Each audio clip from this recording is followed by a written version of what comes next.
And when you're ready, I invite you to join me for 3 deep cleansing breaths.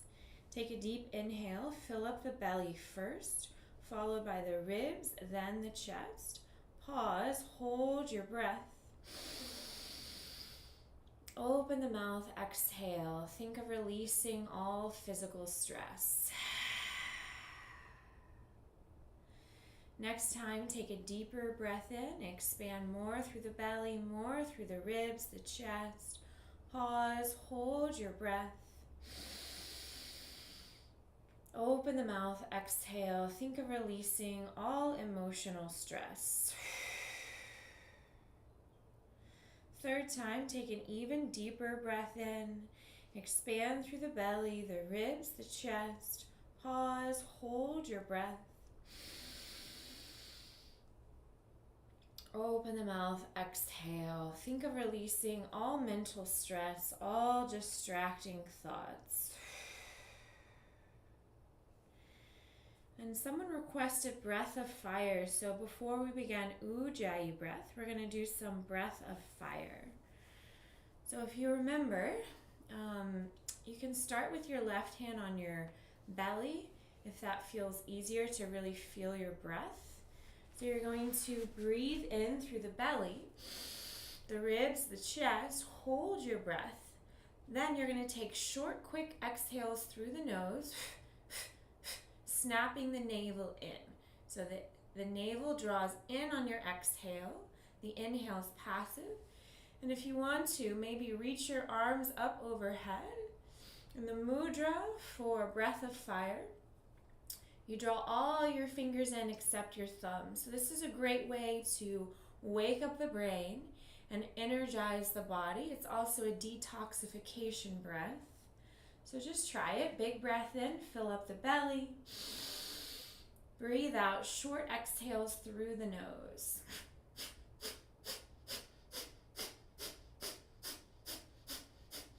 You might want to have a tissue nearby. We'll do a few more. Inhale, fill up the belly. Short, quick exhales through the nose, snapping the navel in. Again, inhale, fill up the belly. Exhale, breath of fire. Once you've emptied out your air, inhale, fill up the belly. Exhale, breath of fire. Do a couple more.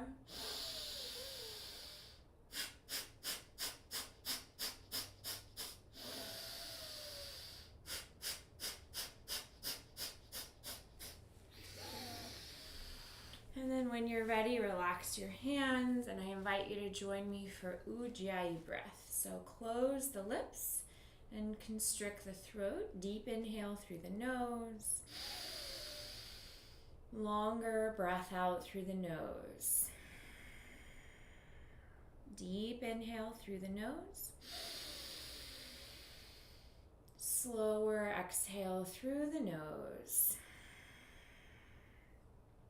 Continue to deepen and lengthen your breath at your own pace, your own rhythm, and maybe set an intention for your practice. So now is an opportunity to think of a state of being that you would like to cultivate today. And here's a quote for inspiration related to owning our power. Perhaps our deepest fear is not that we are inadequate. Perhaps our deepest fear is that we are powerful beyond measure. It is our light, not our darkness, that most frightens us. We ask ourselves, who am I to be brilliant, gorgeous, talented, fabulous, successful? Actually, who are you not to be? So I wanted to read this quote to empower you to really own your power and know that that power is always within you. Some of these practices can help us tap into our inner power. So maybe set an affirmation such as, I am fearless, I am powerful, I am strong, I am capable. Any quality you'd like to call in for the next 3 breaths. Silently recite your personal intention, your mantra, 3 times for 3 breaths.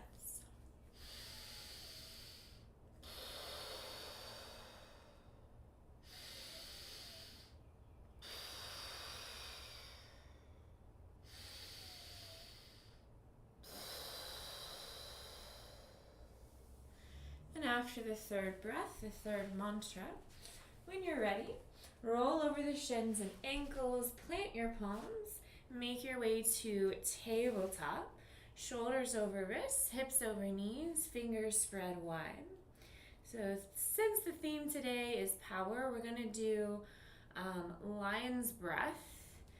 So you're going to inhale as you round the spine, pressing the mat away from you. Then you exhale through the mouth as you lift the hips, shoulders back and down, arch the spine and gaze up. And as you exhale through the mouth, think of stretching your whole facial muscles. So you can stick out your tongue, stretch your tongue, and let out a huge exhale through the mouth. So we're going to inhale as we round the spine, and exhale, lion's breath. Inhale as you round, and exhale, lion's breath. Inhale, round the spine. Exhale, lion's breath. Do a few more rounds.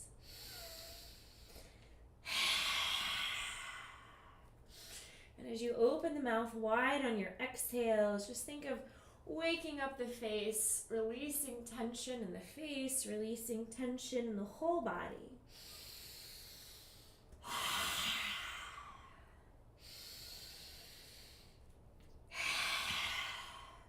Great, now we're going to shift to Ujjayi breath. So you're going to close the lips again, constrict the throat, and then inhale as you arch to cow. Then exhale as you round to cat. Back to Ujjayi breath. Whenever you're ready, take your time. Inhale to cow, and exhale to cat. Inhale to cow, and exhale to cat. Then maybe close your eyes, really focusing inward on your unique sensory experience. Making sure your exhale is at least as long as your inhale. Calming the nervous system and calming the mind. Take a few more rounds of cat-cow. Gentle reminder to focus more on listening to my verbal guidance. Only look to see what I'm doing if something I'm saying is unclear. So your head will be in proper alignment. And anytime you close your eyes, that helps you focus inward. Do a few more cat-cows. Inhale to cow and exhale to cat. Releasing tension in the shoulders, the back, the neck.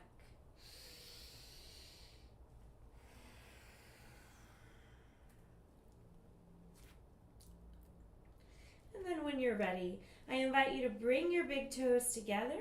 Widen the knees, sink your hips on your heels, reach your fingertips forward, and relax in child's pose. As you reach your fingers far out in front of you, think of opening through the shoulders. And as you sink your hips on your heels, think of opening through the hips and the lower back. Take some deep breaths in, longer breaths out. Inhale, walk your hands to the right side of the mat, and exhale, stack your left palm on top of your right. Soften and relax. Deep breath in. Slow breath out. Inhale, walk your hands to the left side of the mat, and exhale, stack your right palm on your left. Soften, relax. Deep breath in. Longer breath out. Inhale, walk your hands back above the head, and exhale, bring your palms together, bend the elbows, Take your fingertips now, maybe massage your shoulders, your trapezius, massage your neck. Just give yourself a little self-massage, sliding the elbows more forward, closing the eyes. Deep breaths in, longer breaths out.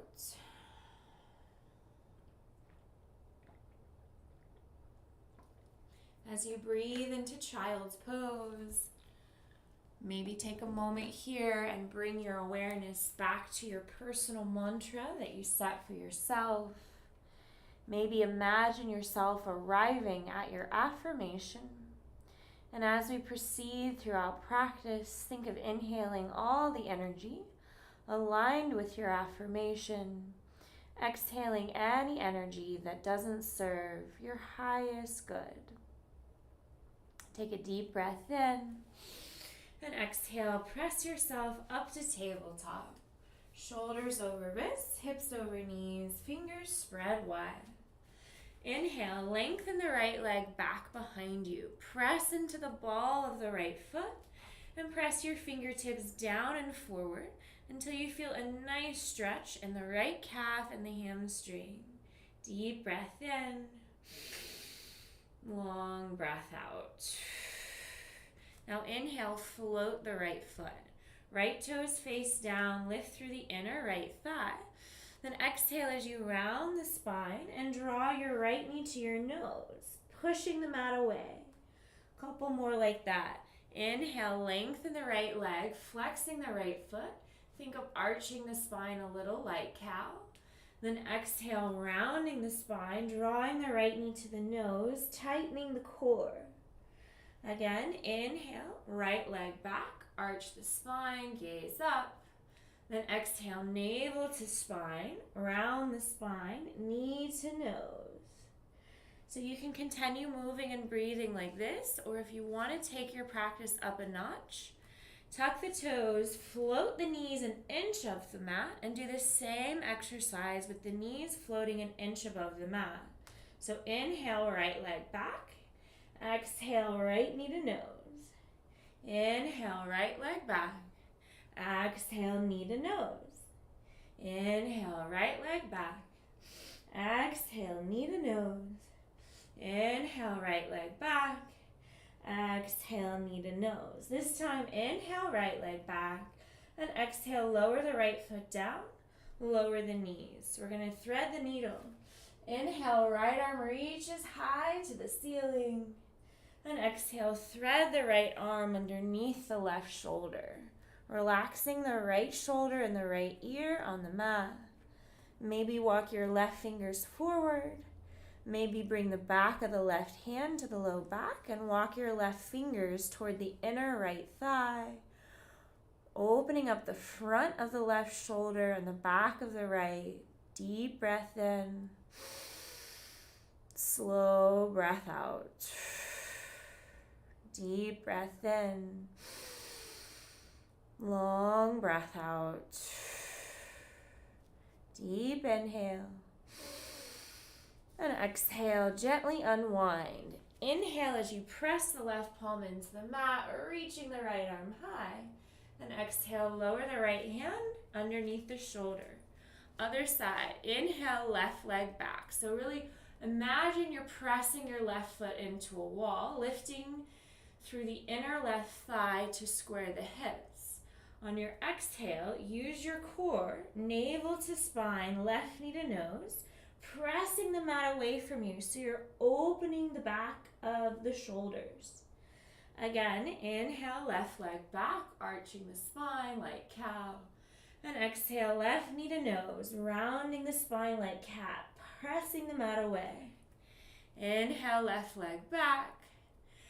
Exhale, knee to nose. Now you can continue moving and breathing like this, or if you want more strength training, tuck the toes, float the knees, keep the knees an inch above the mat and do the same motion. Inhale, left leg back. Exhale, knee to nose. Inhale, left leg back. Exhale, knee to nose. Inhale, left leg back. Exhale, knee to nose. Inhale, left leg back. Exhale, knee to nose. Lower the left foot by the right. Lower the knees. Thread the needle on the other side. Inhale, open through the left arm and the left shoulder. Gaze up. And exhale, thread the left arm underneath the right shoulder. Relax the left shoulder and the left ear on the mat. Maybe walk your right fingers forward. Maybe bring the back of the right hand to the low back. And walk your right fingers toward the inner left thigh. Opening through the front of the right shoulder, the back of the left. Deep breath in. Long breath out. Deep breath in. Slow breath out. Deep inhale. Exhale, gently unwind. Inhale, press the right palm underneath the right shoulder. Left arm reaches high. And exhale, back to tabletop. Take a big breath in, tuck your toes. And exhale, lift the hips, lower the heels, downward dog. So pressing the fingertips down and forward, like you're trying to press the front edge of the mat away from you with all your fingers and knuckles, especially thumbs and index fingers. Rotate the eyes of the elbows forward. Press the shoulders away from the ears, knit in the ribs, gaze at the belly. Pressing the heels down and out towards the earth.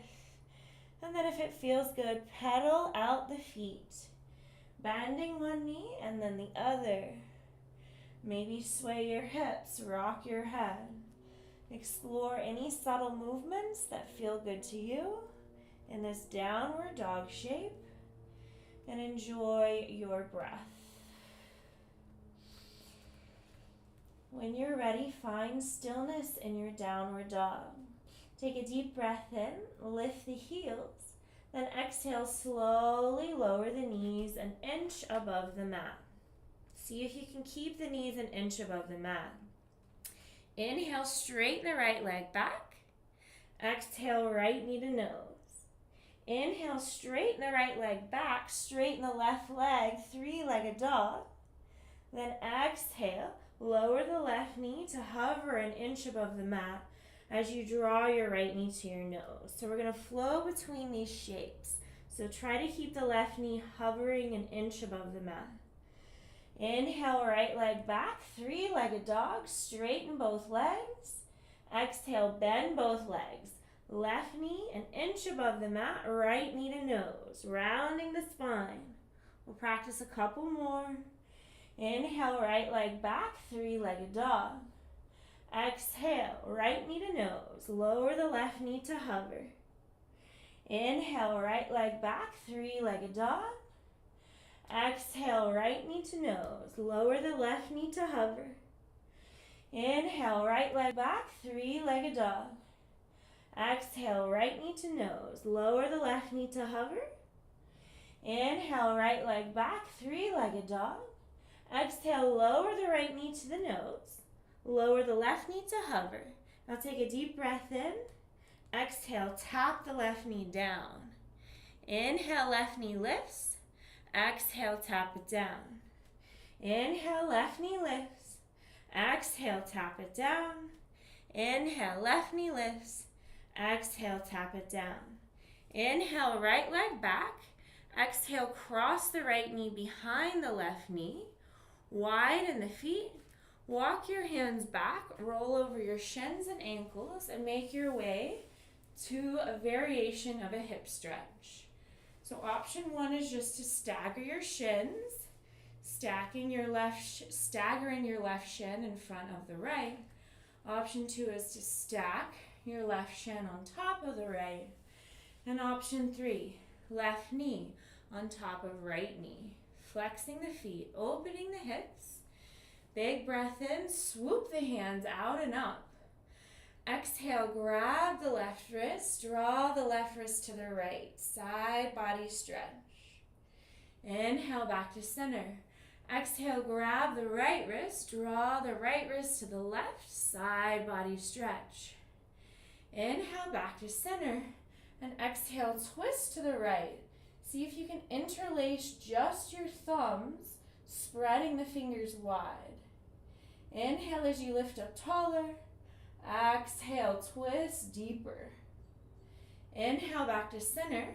Exhale, reverse your grip of your thumbs and twist to the left. Fingers spread wide, just the thumbs are hooked. Inhale, lift up taller. Exhale, twist deeper. Then inhale back to center. And exhale, interlace your fingers behind you. Close your fists. Take a big breath in. And exhale, bow. Drawing the forehead towards the shin. Drawing the fists back behind you. Breathing into the hips, breathing into the shoulders. Take a deep breath in. Slow breath out. Deep breath in. Long breath out. Deep breath in. And exhale, lift up tall. Wrap your right arm over your left. Give yourself a hug, eagle arms. So you can just stay here, giving yourself a hug. Or if you want the eagle arms, you want to go deeper, press the backs of your hands together or palm to palm. Inhale, lift up tall, and exhale, bow forward. Opening the upper back, opening the hips. Deep breath in.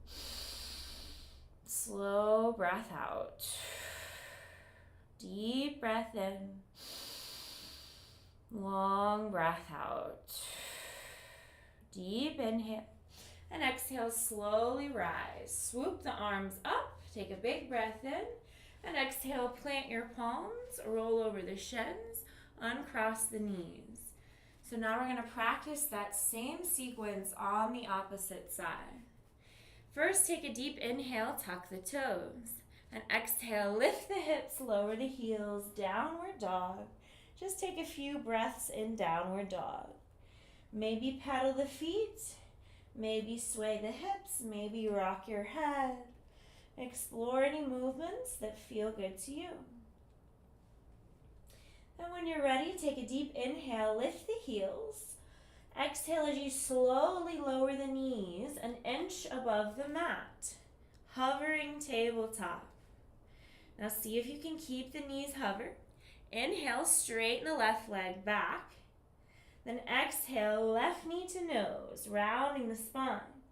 This time, inhale, straighten the left leg back as you straighten the right leg, three-legged dog. Exhale, draw your left knee to your nose. Lower your right knee an inch above the mat. We have a few more. Inhale, three-legged dog, both legs straighten. Exhale, left knee to nose, both legs bend, hovering tabletop, right knee an inch above the mat. Again, inhale, three-legged dog. Exhale, left knee to nose, hovering table. Inhale, three-legged dog. Exhale, left knee to nose, hovering table. Inhale, three-legged dog.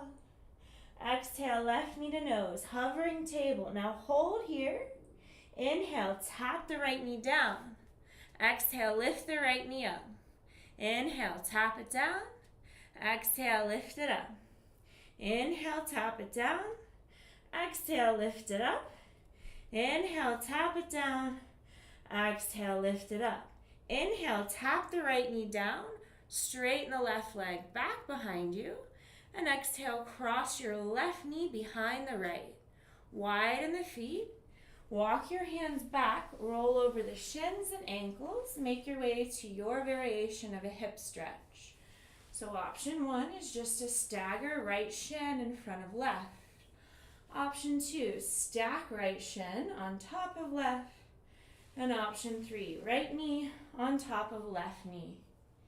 Opening the hips, inhale, swoop the hands out and up. Exhale, grab your right wrist, side stretch to the left. Inhale, back to center. Exhale, grab the left wrist, side stretch to the right. Inhale, back to center. Exhale, hook your thumbs, twist to the left. Inhale, lift up taller. Exhale, twist deeper. Inhale back to center. Exhale, hook the thumbs the other way. Twist the right. Inhale, lift up taller. Exhale, twist deeper. Inhale back to center. And exhale, interlace your fingers behind you. Close your fists. Take a big breath in. And exhale, bow. Forehead towards the mat. Opening the shoulders. Opening the hips. Deep breath in. Slower breath out. Deep breath in. Longer breath out. Inhale, lift the head over heart, heart over hips. And exhale, wrap your left arm over your right. Give yourself a hug. Take a deep breath in. Exhale, stay here or press the backs of the hands together or maybe wrap palm to palm. Inhale, lift up tall, and exhale, bow forward. Opening the shoulders and opening the hips. Deep breath in. Slow breath out.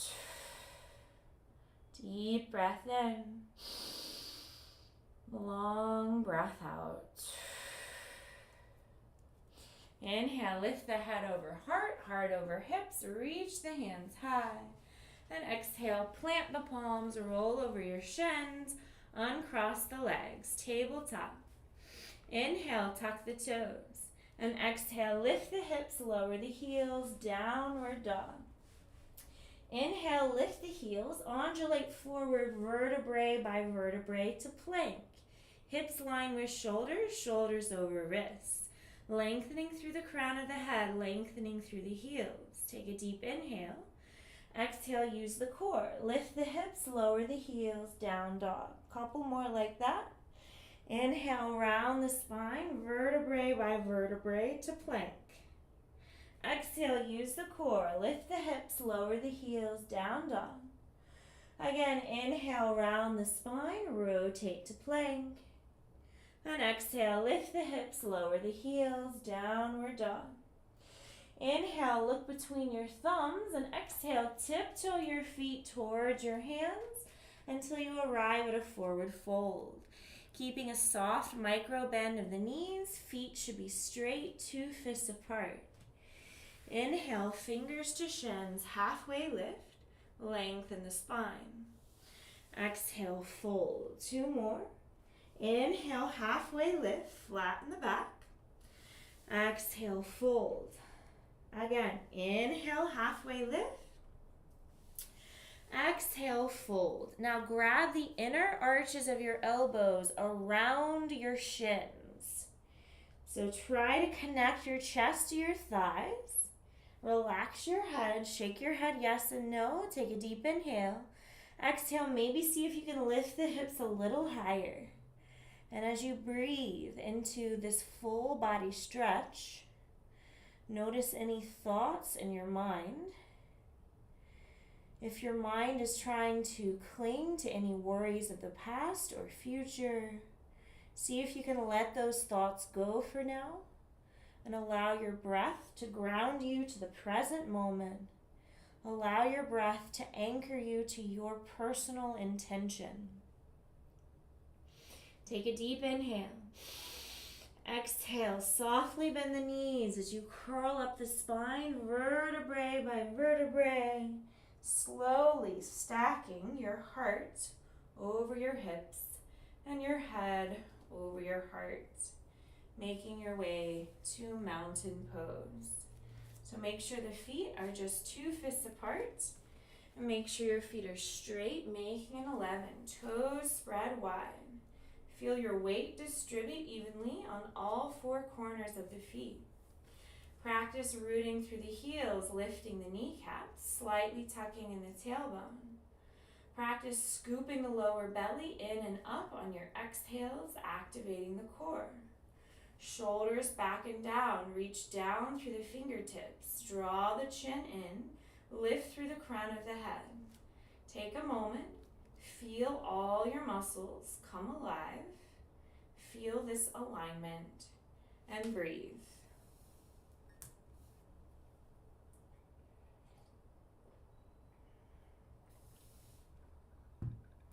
On your next inhale, bend the knees, sink the hips, reach the hands up, chair pose. So knees over ankles, tailbone tucked, navel in, shoulders back and down, weights in the heels, not the toes. Inhale, sink the hips a little lower.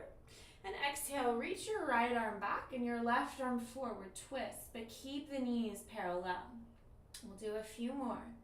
Inhale, sink the hips low, reach the hands high. Exhale, left arm back, right arm forward, twist the other way. Knees stay parallel. Inhale, sink the hips low, reach the hands high. Exhale, right arm back, left arm forward, twist. Inhale, sink the hips low, reach the hands high. Exhale, left arm back, right arm forward, twist. Inhale, sink the hips low, reach the hands high. Exhale, twist to the right. Inhale, sink the hips low, reach the hands high. Exhale, twist to the left. Inhale, sink the hips as low as you can, reach the hands as high as you can. And exhale, straighten the legs, swan dive, forward fold. Inhale, fingers to shins, halfway lift. Exhale, fold, bend your knees, plant your palms, step or lightly float to plank. Lower the knees, draw the elbows into the ribs, lower your chest and chin, hips stay raised, 3 push-ups. Inhale, push the torso up.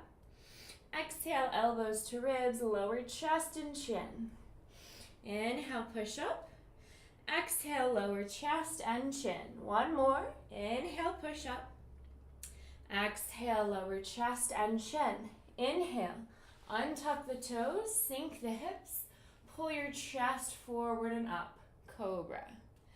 Exhale, plant your palms under the shoulders, tuck your toes. Option to press up to tabletop or plank, then lift your hips and lower your heels, downward dog. Inhale, look between your thumbs, bend your knees, step or lightly float to halfway lift. Exhale, fold. Inhale, chair. Exhale, straighten the legs, hands to heart. Inhale, bend the knees, sink the hips, reach the hands up, chair pose. Exhale, bring your hands to your heart and take your left elbow on the outer right thigh, prayer twist. Keep the knees parallel. Inhale, lengthen more through the spine. Exhale, twist a little deeper. Then inhale, back to center, hands to heart. Exhale, prayer twist the other way. Right elbow on the outer left thigh. Knees stay parallel. Inhale, lengthen more through the spine. Exhale, twist deeper. Now we're going to flow between these prayer twists. Inhale, center. Exhale, prayer twist to the right. Inhale, center. Exhale, prayer twist to the left. Inhale, center. Exhale, prayer twist to the right. Inhale, center. Exhale, prayer twist to the left. This time, inhale, center, sink the hips low, reach the hands high. And exhale, straighten the legs, swan dive, forward fold. Inhale, halfway lift, lengthen the spine. Exhale, fold, bend your knees, plant your palms, step or lightly float to plank. You can lower your knees like last time, or maybe keep the knees lifted. Either way, practice 3 push-ups. Deep breath in. Exhale, elbows to ribs, lower down. Inhale, push up. Exhale, lower. Inhale, push up. Exhale, lower. Inhale, push up. Exhale, lower. On your next inhale, open the chest. You always have the option of cobra like last time, or up dog with straighter arms, shoulders back and down, gripping the mat with the fingertips and knuckles more than the wrists. Lift through the crown of the head. Tops of the feet press into the mat, and maybe see if you can float your knees. Take a deep inhale. Exhale, use your core, tuck your toes, lift your hips, downward dog. Inhale, look between your thumbs, bend your knees, step or lightly float to halfway lift. Exhale, fold. Inhale, chair. Exhale, straighten the legs, hands to heart. Inhale, back to chair. Exhale, forward fold. Inhale, halfway lift. Exhale, fold, bend your knees, plant your palms, step or float back to plank, or if you want to try more, maybe try floating straight back to chaturanga. Elbows over wrists, shoulders line with elbows. Maybe do a couple extra push-ups. On your next inhale, open the chest, cobra or up dog. Exhale, tuck the toes, lift the hips, downward dog. Inhale, look between your thumbs, bend your knees, step or lightly float. If you're working on your float, use the core. Try kicking your heels to your hips as you float. Halfway lift. Exhale, fold. Inhale, chair. Exhale, straighten the legs, hands to heart. I invite you to join me for 3 more rounds of Sun Series B. You choose which variation calls to you. You can lower knees, chest, chin, or chaturanga. You can do double push-ups or not. Cobra, up dog, step to the front, hop to the front. Whatever variation calls to you, most importantly, connect 1 breath per movement. We'll pick up the pace. 3 more rounds together of Sun Series B. Inhale, chair pose. Exhale, forward fold. Inhale, halfway lift. Exhale, fold, bend the knees, plant the palms, step or float back to plank, lower knees, chest, chin, or chaturanga. Inhale, cobra or up dog. Exhale, down dog. Inhale, travel to the front of the mat, halfway lift. Exhale, fold. Inhale, chair. Exhale, hands to heart. Back to chair, inhale. Exhale, fold. Inhale, halfway lift. Exhale, vinyasa. Choose your own variation. Inhale, open the chest. Exhale, down dog. Inhale, halfway lift. Exhale, fold. Inhale, chair. Exhale, hands to heart. Again, inhale, chair. Exhale, fold. Inhale, halfway lift. Exhale, vinyasa. Inhale, open the chest. Exhale, down dog. Inhale, halfway lift. Exhale, fold. Inhale, chair. And exhale, straighten the legs, hands to heart. And I invite you to close your eyes for the next few breaths. Just take a moment, take inventory. Notice how your breath feels, how your body feels. Notice what's going on in your mind. Let go of any thoughts that may not be serving you well. Bring your awareness back to the intention, the affirmation you set for yourself.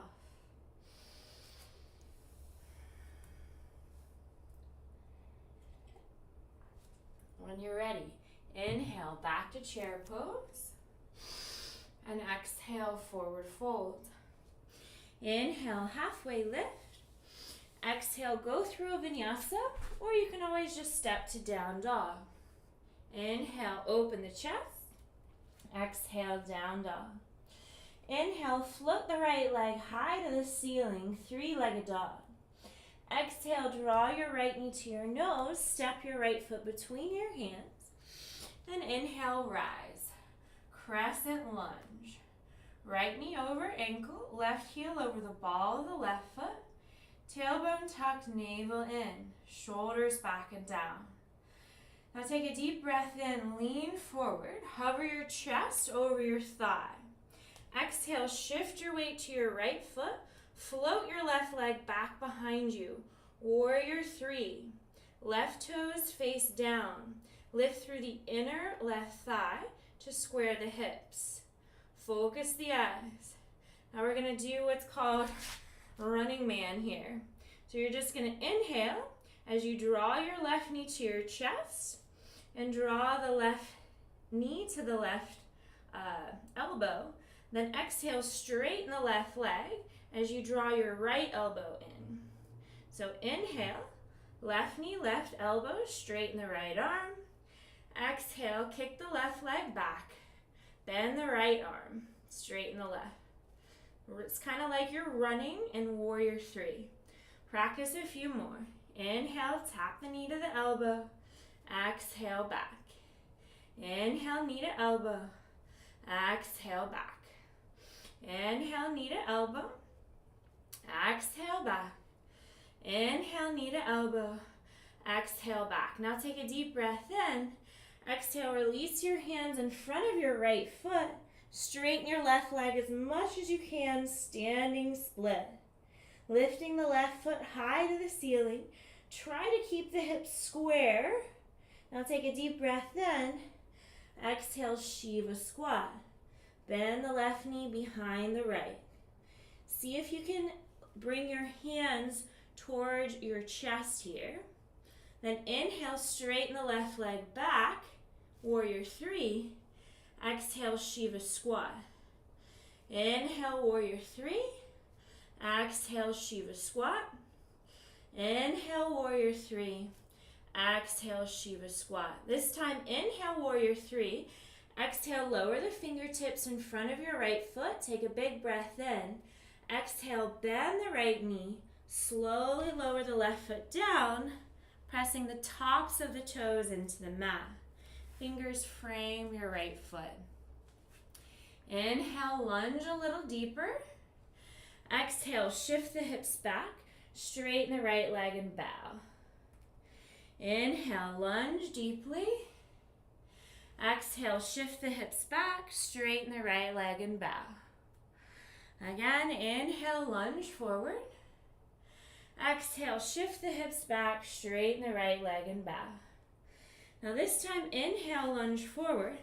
Exhale, tuck the left toes. Shift the hips back. Straighten the left leg and bow. Now we're going to see if we can make our way to pistol. So, roll over that left foot. Ground the left heel. See if you can straighten your right leg in front of you. So the right heel's an inch above the mat. Deep breath in. Long breath out. Deep breath in. And exhale, lower the right foot.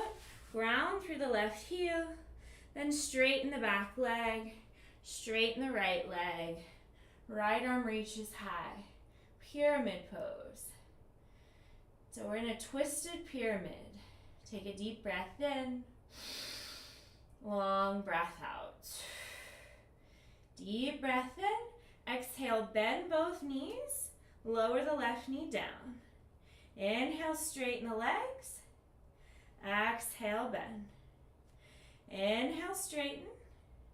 Exhale, bend. Two more. Inhale, straighten. Exhale, bend. Inhale, straighten. Exhale, bend. This time, inhale, straighten. Exhale, bend the knees, but keep that left knee hover an inch above the mat. Now take a big inhale. Exhale, shift more weight to the right foot. Straighten the right leg, float the left leg back. Twisted half moon. Deep breath in. Long breath out. Deep breath in. Exhale, bow forward, back to standing split. Take a deep inhale. And exhale, lower the left foot back to the right. Forward fold. Inhale, halfway lift. Exhale, fold. Inhale, swoop the hands out and overhead. And exhale, hands to heart. I invite you to close your eyes for the next few breaths. Take a moment, notice how you're feeling in the body, in the mind. Bring your awareness back to your intention. And now we'll explore that same sequence on the opposite side. I know it's a lot, so just do the best you can. Take modifications if you need them. We'll just do the best we can. So when you're ready, inhale to chair and exhale, fold. Inhale, halfway lift. Exhale, go through a vinyasa, or you can step straight to down dog. Inhale, open the chest. Exhale, downward dog. Inhale, this time straighten the left leg high, three-legged dog. Exhale, draw your left knee to your nose, step your left foot between your hands. Inhale, rise, crescent lunge. So the left knee is over the ankle, right heel over the ball of the right foot. Tailbone tucked, navel in. Now take a big breath in, lean forward, hover your chest over your thigh. Exhale, shift your weight to your left foot, float your right leg back behind you, warrior three. You have to use the core. Lift through the inner right thigh, focus the eyes downward. Now we're gonna do that little running man challenge. So inhale, tap the right knee to the right elbow, then exhale as you straighten the right leg back, straightening the right arm forward, bending the left elbow back. A few more. Inhale, right knee to right elbow, left arm reaches forward. Exhale, right leg back, right arm forward, bend the left arm. Inhale, knee to elbow. Exhale, kick it back. Inhale, knee to elbow. Exhale, kick it back. Inhale, knee to elbow. Exhale, kick it back. One more. Inhale, knee to elbow. Exhale, kick it back. Take a deep inhale. Then exhale, bow to standing split. Right leg lifts high, forehead to shin. Lower the fingertips. Hips stay square. Inhale, right leg lifts higher.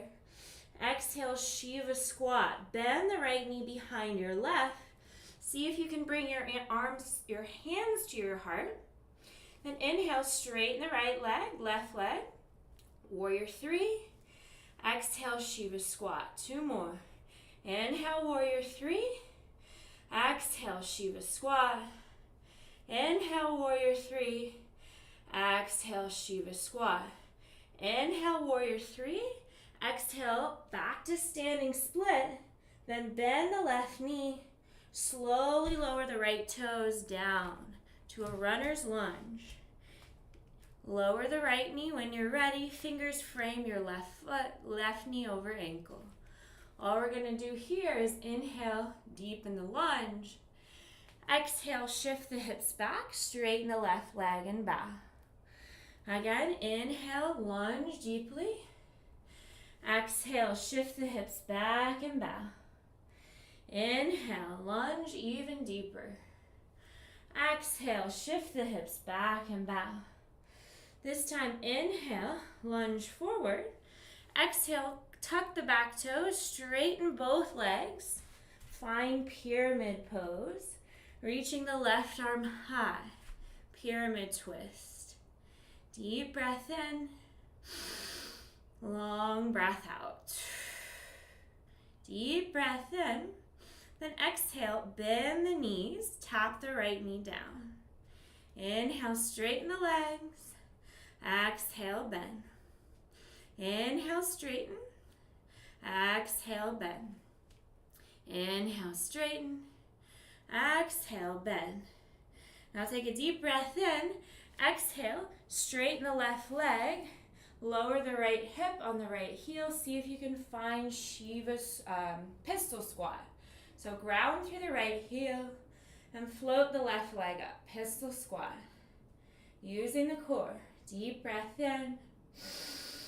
Long breath out. Deep breath in. Exhale, back to a runner's lunge. Straighten the legs, pyramid pose. Left arm reaches high, pyramid twist. Deep breath in. Exhale, bend the knees. Inhale, straighten. Exhale, bend. Inhale, straighten. Exhale, bend. Now hover the right knee an inch above the mat. Take a big breath in. Exhale, launch to twisted half moon. So straighten the left leg, straighten the right. Eyes on the left fingers. Deep breath in.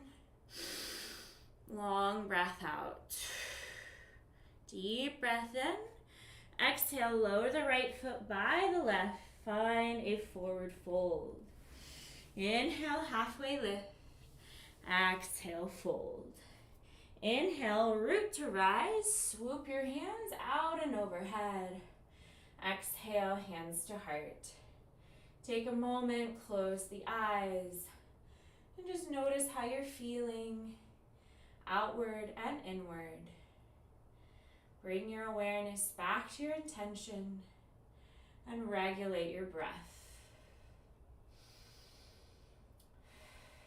When you're ready, inhale, step the left leg back a full leg length, and exhale, rotate both heels in, both heels out.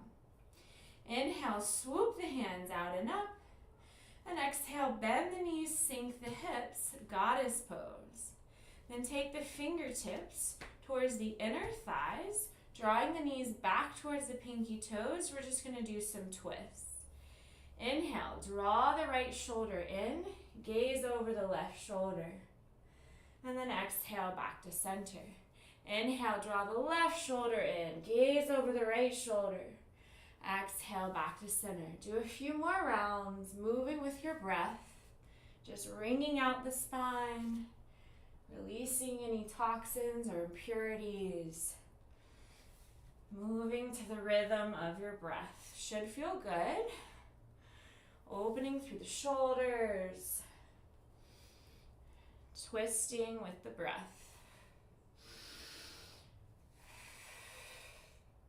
And on the next inhale, straighten the legs, rotate the toes in, the heels out. Swoop the hands out and overhead. And with a big exhale, wide-legged forward fold. Pressing into the outer edges of the feet. Now if you really want to open the upper back, take your right hand to your left shin, left hand to right shin. Breathe into the upper back, breathe into the hips. Deep breath in. Long breath out. Deep breath in. And exhale, switch hands. Deep breath in. Long breath out. Deep breath in. And exhale, release your hands under your eyes. Inhale, halfway lift. Exhale, micro bend your knees with the flat back. Slowly come all the way up. And then step up to the front of the mat. Heels on the outer edge of the mat, toes off the mat. Inhale, swoop the hands out and up. And exhale, bend the knees, sink the hips. Hands to heart, Malasana. I invite you to close your eyes here. And for the next 3 breaths, silently recite a personal mantra that's meaningful to you. 3 times for 3 breaths.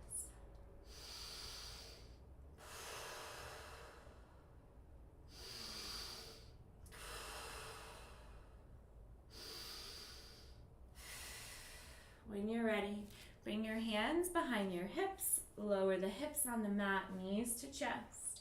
Inhale, reach your hands forward, and exhale, slowly curl the spine down all the way. Making our way to bridge pose. Slide the heels to the hips, plant your palms on either side of your hips. Maybe think about any qualities you might want to invite into your heart. Be mindful of that as you inhale, press into the feet, tuck in the tailbone, lift the hips until you feel a gentle opening in the chest, the heart space. Head straight, chin lifted. Option to lift up the heels, option to interlace the fingers behind you. Deep breaths in, long breaths out. Take a couple more breaths. And maybe think of inviting specific qualities into the heart space as you open through the chest. Deep breaths in, long breaths out. And on your next exhale, whenever you're ready, slowly lower the hips, vertebrae by vertebrae. Inhale, draw your knees to your chest. Exhale, knees to the right, gaze to the left. Take a deep breath in, slower breath out. Inhale, knees to chest. Exhale, knees to the left, gaze to the right. Deep breath in, longer breath out.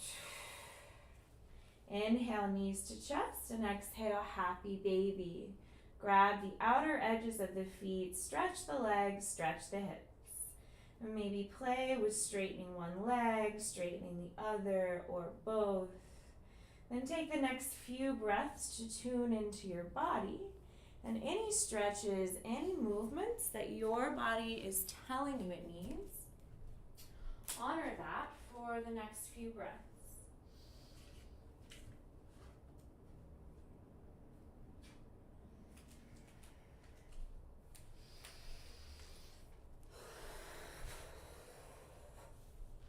And whenever you're ready, bring the soles of the feet together, knees wide. Lower your feet beneath your hips, widen the knees. Then if it feels good, grab the inner arches of the elbows up overhead and close the eyes. Deep breath in, longer breath out. Allow your breath to grow longer and deeper. Allow your breath to self-soothe and self-heal.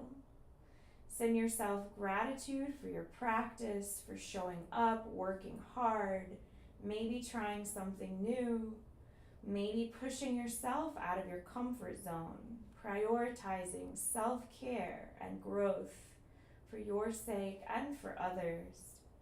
And maybe bring your awareness back to your intention now. Perhaps our deepest fear is not that we are inadequate. Maybe our deepest fear is that we are powerful beyond measure. It is our light, not our darkness, that most frightens us. We ask ourselves, who am I to be brilliant, gorgeous, talented, fabulous, successful?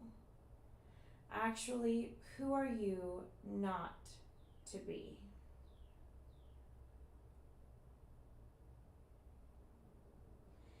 Whenever you're ready, gently extend the legs long and allow the toes to rotate outward. Allow the hands to rest on either side of the hips. Open the palms, close the eyes, and give yourself a few moments to completely relax in Shavasana. I'll be silent for the next minute as we allow the body and the mind to absorb, integrate, and heal from our practice.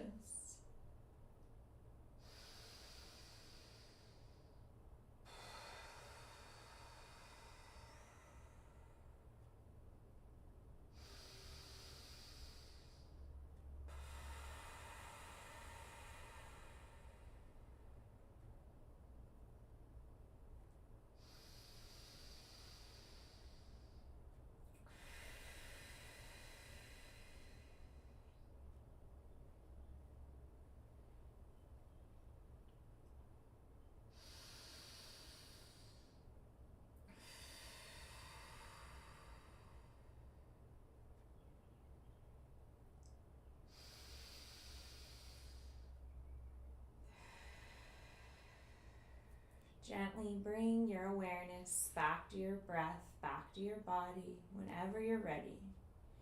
Maybe gently circle your wrists, circle your ankles, maybe rock your head.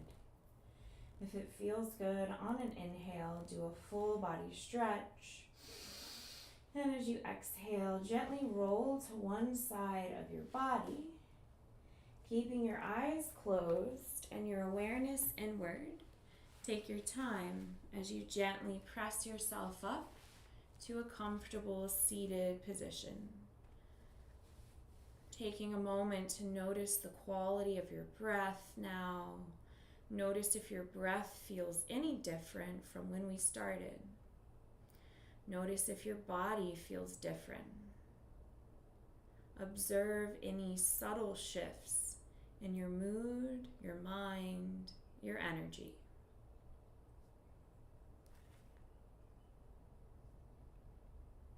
Perhaps reflect on your intention. I'll do 3 cleansing breaths. The third time I'll chant Om to seal our practice with peace. I hope you join me. Deep inhale, fill up the belly, the ribs, the chest. Open the mouth, sigh it out. Inhale, fill up all the way. Nice long cleansing exhale. Inhale for Om.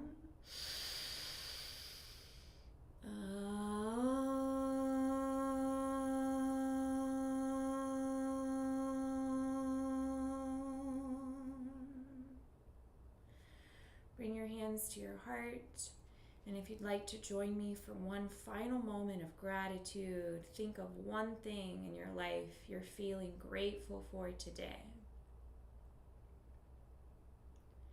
And allow this grateful feeling to grow, fully wash over you, and may this grateful feeling carry with you.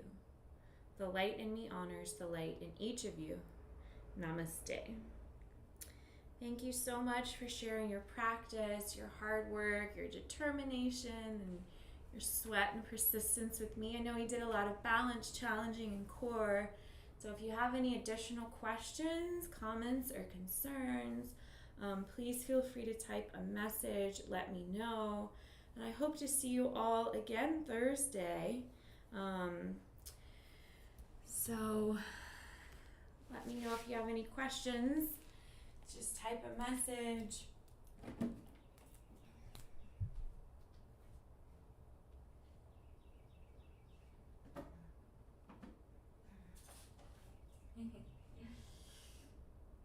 Thank you, Samira.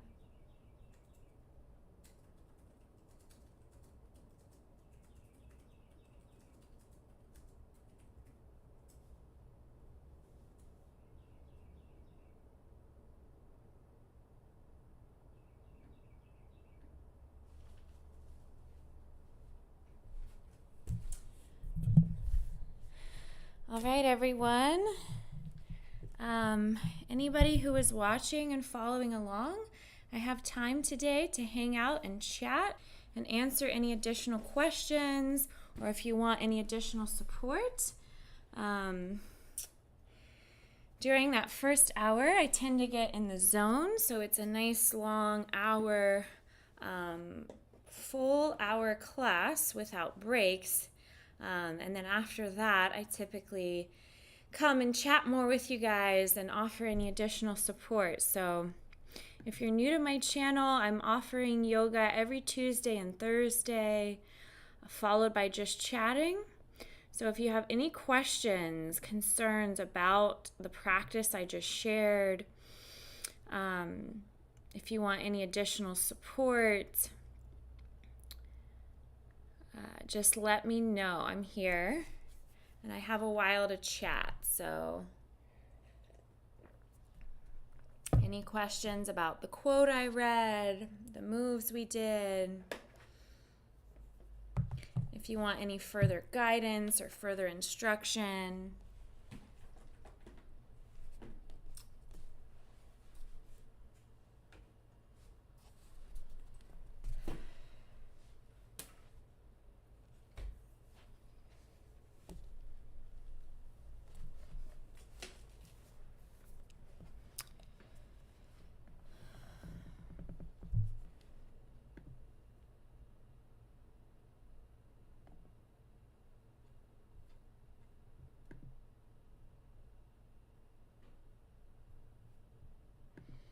Hello, Jack. How are you? Hello, Mopar. Yoga support time. Ether, let me know how you're feeling. I know I threw out a lot of balance, challenging, and core today. So please let me know if you need any additional support.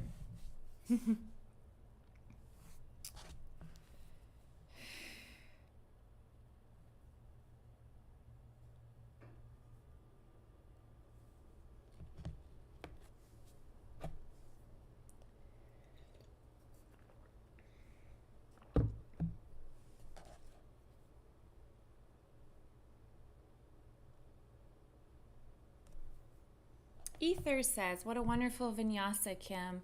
Oh my God, twisted half moon. Yeah, twisted half moon is full body engagement. So it's really good for working the core, but also opening the hips, opening the shoulders. So twisted half moon, it's kind of more of an advanced move, but just making the effort to get there, even if you can't hold twisted half moon for long, just making the effort to get there can be really helpful.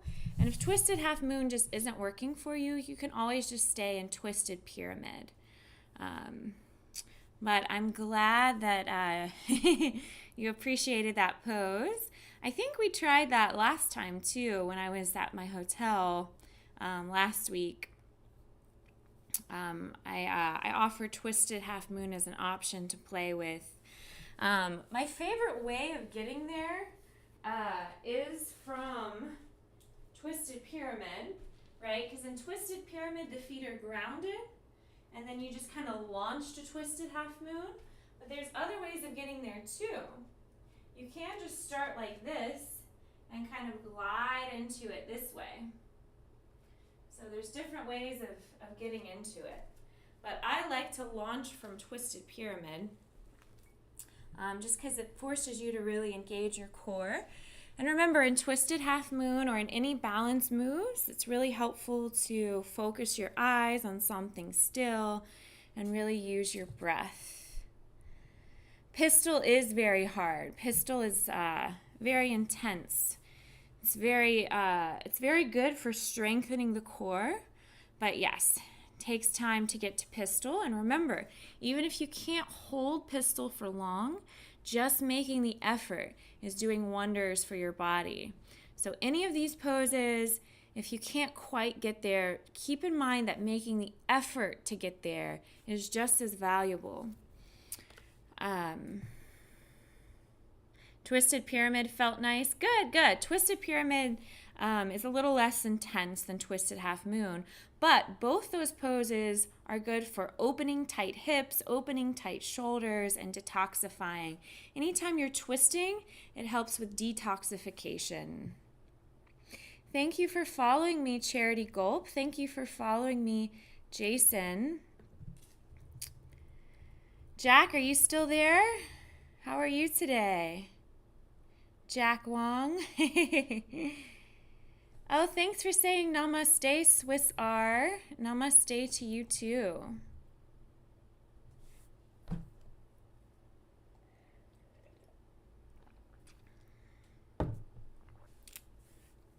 Charity Gulp.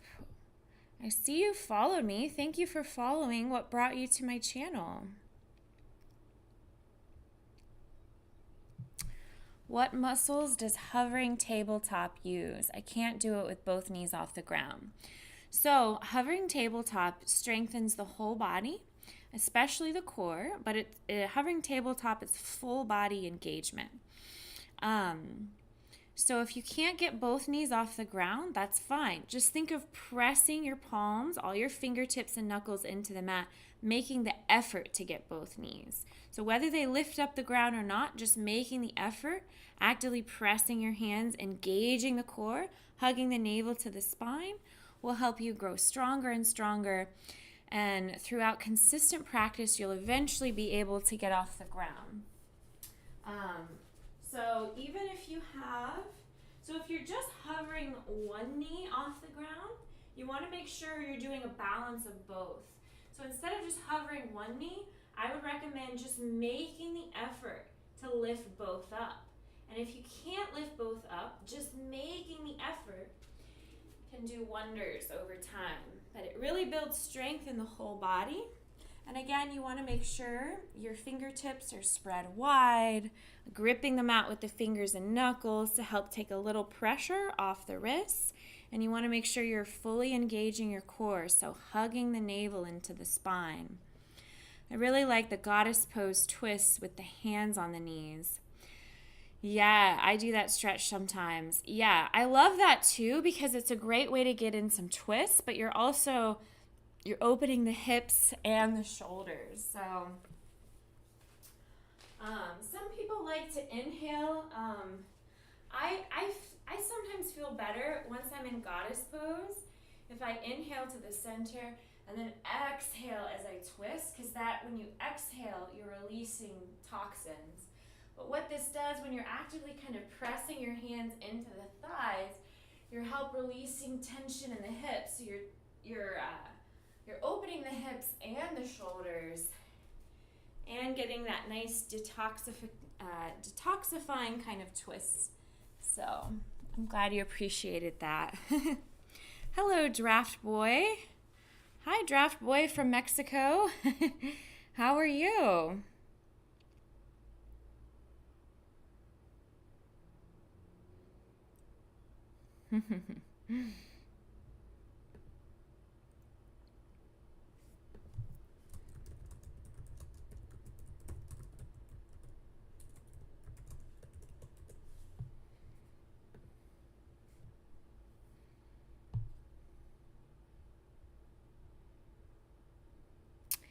Make the effort like even a little baby bump into the pose for like 3 seconds. Absolutely. So even if it's just like a tiny little micro movement into the pose for 2 seconds, 1 second, you're still going to get a lot of benefits just from making the effort to achieve these poses. That's a really good point, Ether. Goddess pose with twist was new and good pose. Thank you, Mopar. Draft Boy says, I have never practiced yoga, but your stream caught my attention. Well, yeah, if you've never practiced yoga, it's a great way to release stress, to build strength, flexibility, and cultivate mindfulness and peace. Lots of benefits to yoga. Yoga is good for your immune system, your lymphatic system, your digestive system. So many countless benefits to yoga, your circulation. But hello from Mexico, Draft Boy. Yeah, so Nightbot just shared my health coaching and private yoga website. I do one-on-one coaching online, so if anyone's interested in that, whenever I'm teaching one-on-one, I customize the sequence based on your specific needs, because everyone has different goals with yoga. There's so many different styles of yoga. So I customize the style based on your needs when I'm working one-on-one. So if anyone's interested in working with me one-on-one and buying a private coaching session, I also do health coaching. I'm a certified nutrition specialist. So if any of those things interest you, feel free to click the link that Nightbot just shared. yogaflowwithkim.online, and that's my Instagram too, if you're curious. One of my Instagrams, I have two. I have one where I post a lot of acting and performance stuff, and the other one where I post more yoga and health related stuff.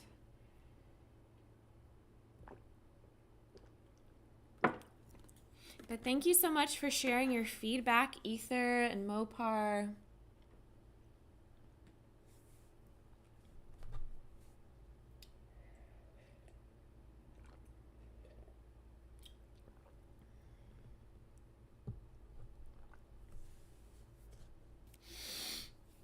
I have noticed that my form is much more straight when standing up. I was a little surprised. My natural form is hunchback.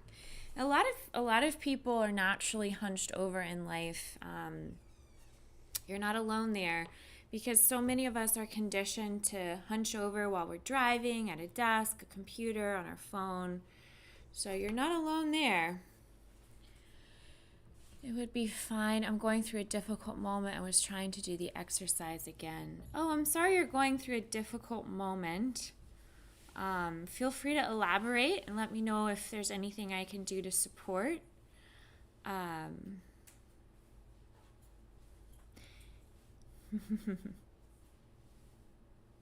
Yeah, it must be getting really warm in Mexico.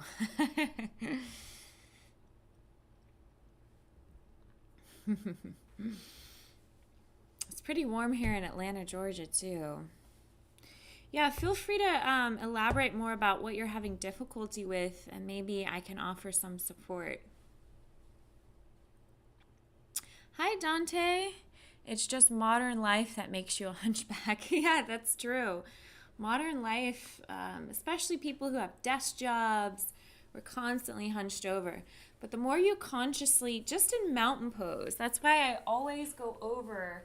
I know I sound like a broken record, but it's so important. Alignment's so important. So even like when you're standing in a line at the grocery store or in a line somewhere else, if you stand in mountain pose with your feet rooted, engaging the leg muscles, slightly tucking the tailbone, scooping your lower belly in and up, relaxing your shoulders back and down. So anytime you consciously draw your shoulders back and down, that helps with better posture.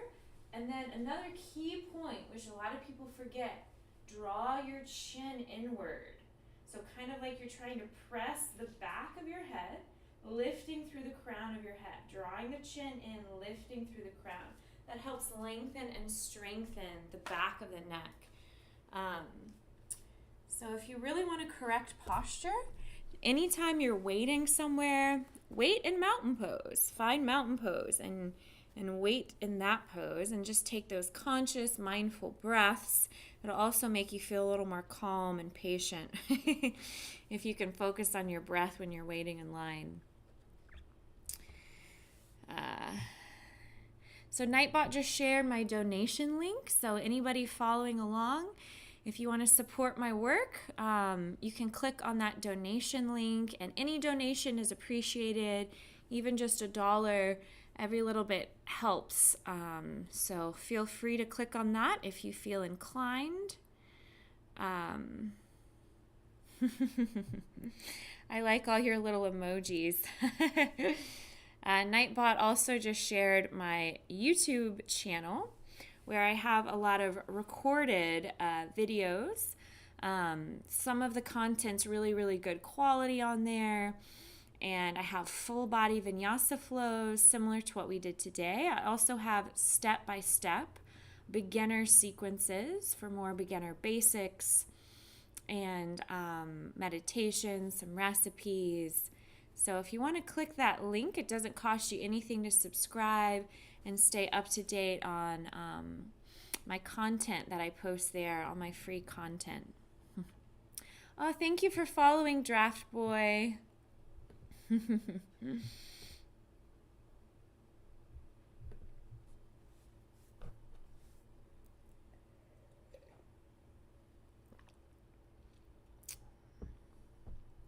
Yeah, you can just click subscribe on my YouTube channel, and that way you won't miss my next free yoga tutorial. But I also post meditations, recipes, and a few gardening tutorials on there just to try to inspire everyone to grow their own food.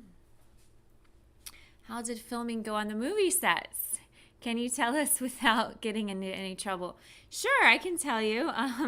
So the movie set I worked on last Thursday when I was in Missouri, everybody was really nice and really respectful and very professional and organized. So can't really complain. I got paid pretty decently for a low stress situation. The character I was playing wasn't super duper stressful. So yeah, no complaints there. I had a pretty good experience. Kim is smart. We recommend. Oh, thank you, Dante.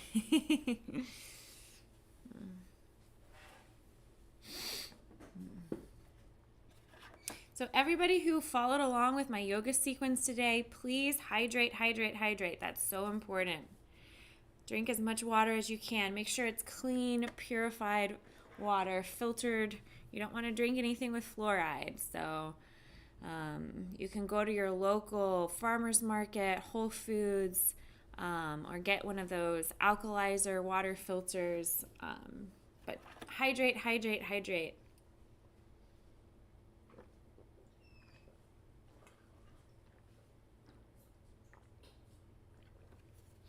All the sugar and salts in the average American diet makes a lot of us walk around feeling dehydrated. We don't realize we're dehydrated, but in order for the systems in our body to really function optimally, in order for our brain to function, we need to hydrate. So especially after a yoga sequence like that, that was pretty dynamic, and you might have been sweating. So you need to replenish with electrolytes. Oh, hello, Zan Green. I'm just going to call you Green. How are you today, Green?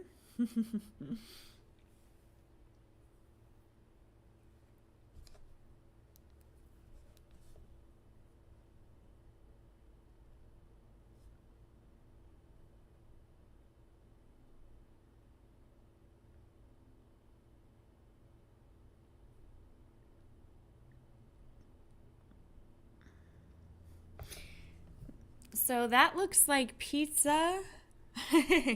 So there is a way of making a healthier variation of pizza. So you can make gluten-free pizza with vegan cheese, grilled chicken or turkey instead of beef. And you can add lots of veggies on your pizza. But again, when you cook a lot of veggies, you're depleting a lot of the nutrients in most vegetables. So eating raw is a lot healthier. So you could also make pizza and then add some raw veggies on top of it.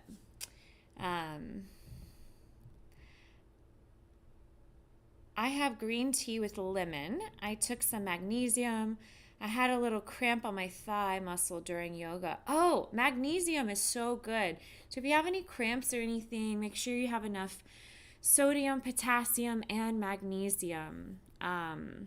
Bananas, as most of us know, are a good source of potassium, but also coconut water can be really helpful with cramping of any kind and just hydration in general. But that green tea with lemon sounds really good, Mopar.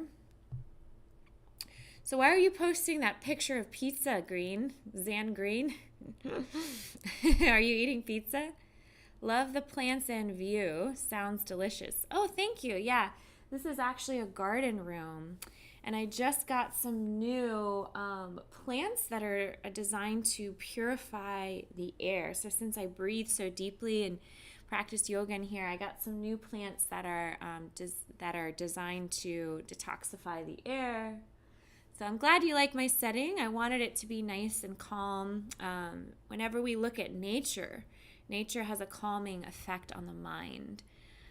So I hope my setup is calming. How do you make the crust? Yeah, so Ether, you can make the pizza crust with almond flour or coconut flour. You can buy gluten-free powder. They sell it at Kroger's. They sell it at Whole Foods, Sprouts. But yeah, you can use almond flour or coconut flour. Almond flour is a really good choice. Nicotine sticks are the best for health. What? Some people call them cigarettes. So I think Dante's making a joke. Yeah, I would not recommend nicotine sticks. I sense a little sarcasm there, Dante. Zan Green says, haha, just to add to your point of average diets. Oh, I see what you're saying. Yeah, the average diet, the average American eats a lot of pizza and unhealthy stuff. But you can make anything a little healthier. You can make traditional unhealthy food and add a healthier spin. That's one of the things I do as a health coach. Whenever someone approaches me and wants private health coaching, I ask what their typical diet is, and then I'll come up with some guidance as far as making adjustments in their diet and sharing recipes that are a little healthier. So that's part of what I do as a health coach. So if you're interested in hiring me as your personal health coach, just click on my link, yogaflowwithkim.online. Haha, got you there. Yeah, good one, Dante.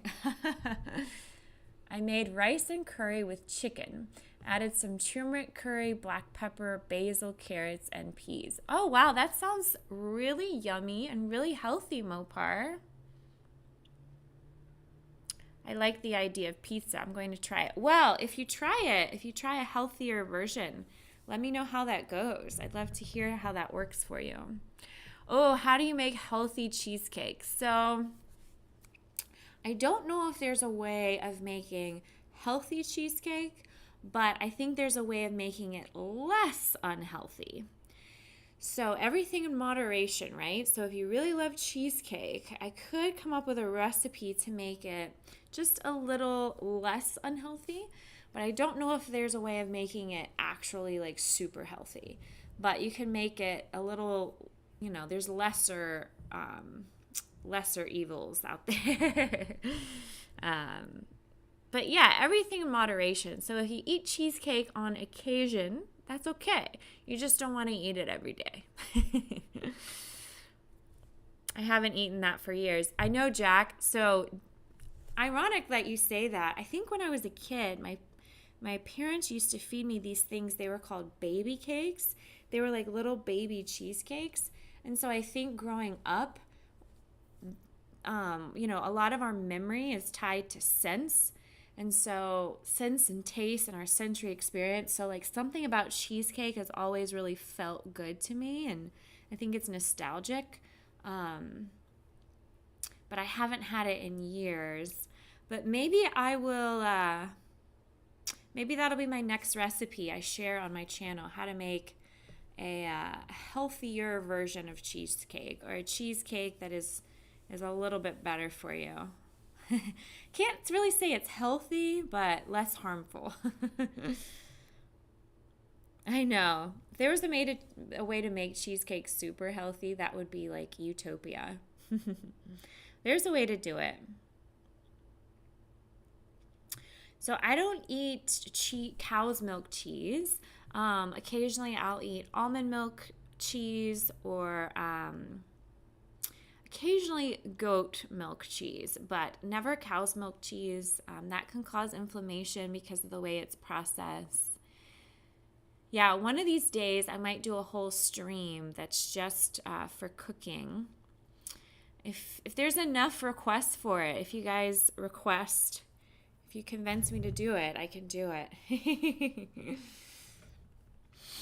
If you give me a donation to help buy all the ingredients, I will do a cooking show for you guys.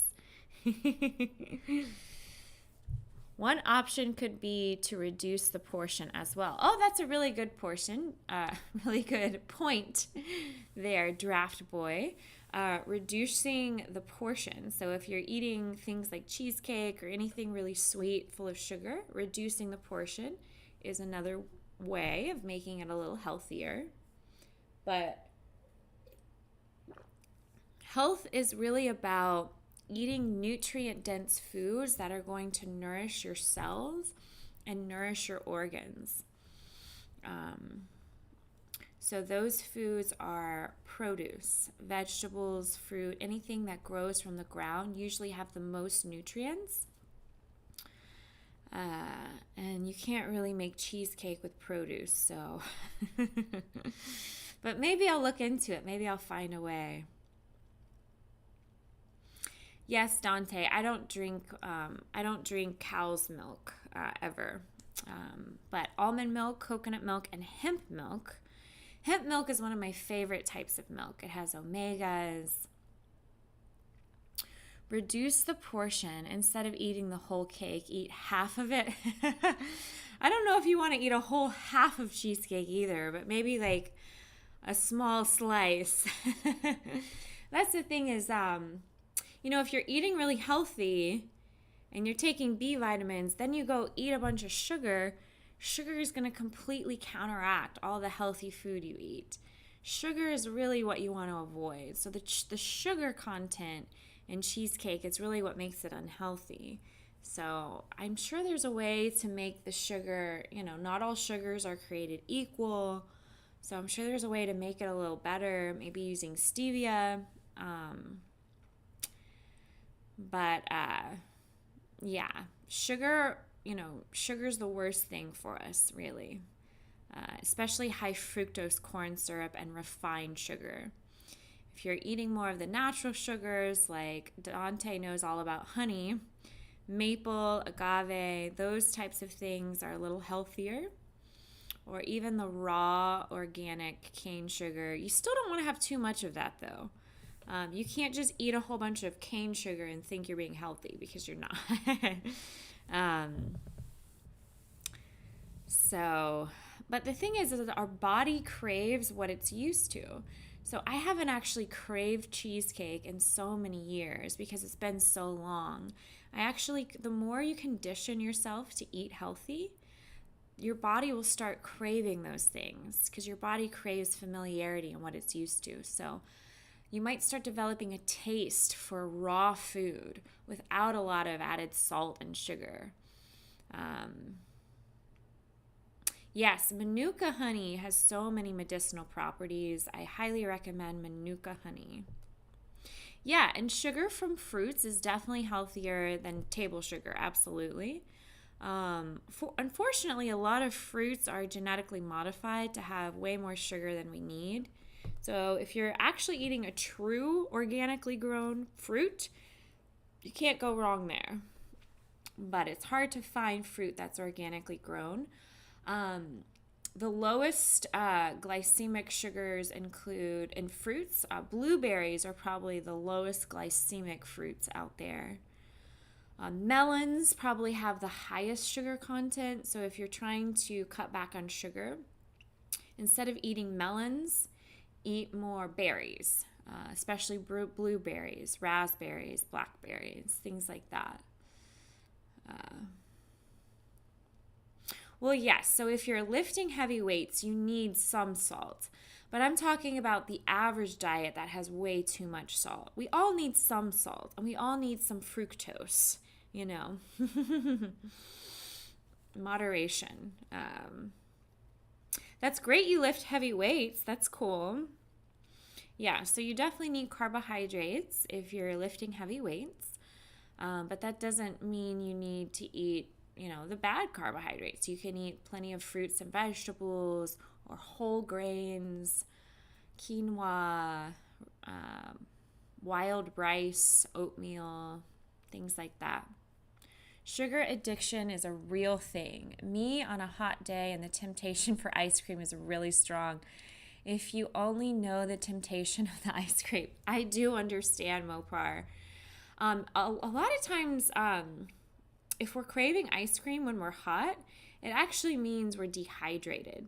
So we think we want ice cream, but what would actually quench our thirst and our appetite is hydration, water, because sugar is actually dehydrating. But I understand sugar addiction is real. A lot of us are addicted to sugar.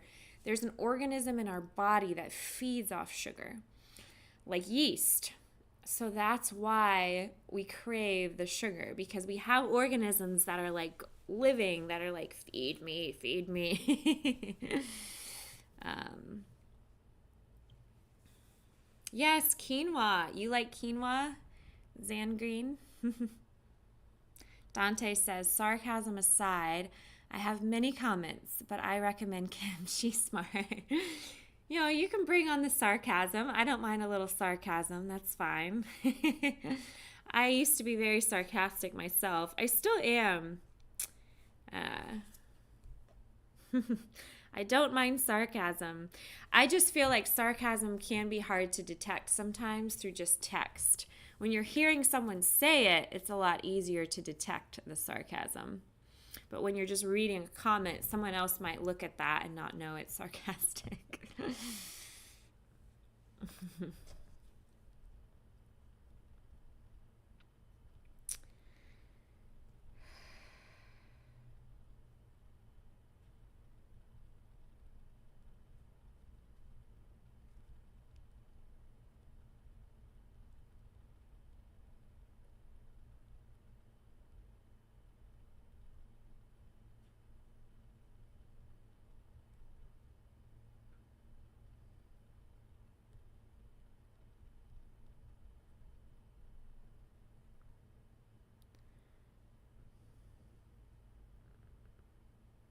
Kim the mom. Yeah. Sometimes, have you ever texted someone and you're saying something sarcastic and then they take you seriously, or you're texting a joke and they take you seriously? Yeah. It can be tough to sense sarcasm through text. Draft Boy says, see you later. I have to go. Okay. Well, thanks for saying hi, Draft Boy. Nice to meet you. I will be back Thursday. So every Tuesday and Thursday at 12 p.m. Atlanta, Georgia time. I'll be offering 1 hour of an all levels dynamic vinyasa yoga sequence followed by just chatting. So hope to see you Thursday. If you want to join our Discord too,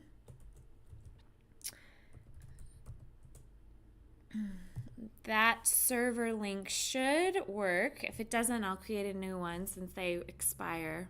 Haven't figured out how to create a Discord link that doesn't expire. So if it expired, let me know.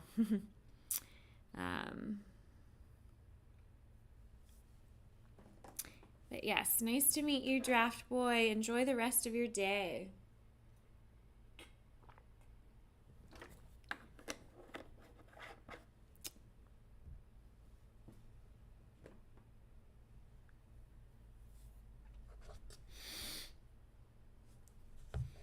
Thanks for the hearts, Draft Boy. Take care. Hope to see you again soon. John Deeds.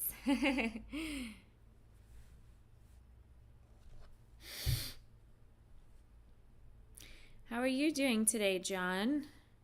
I love your hearts.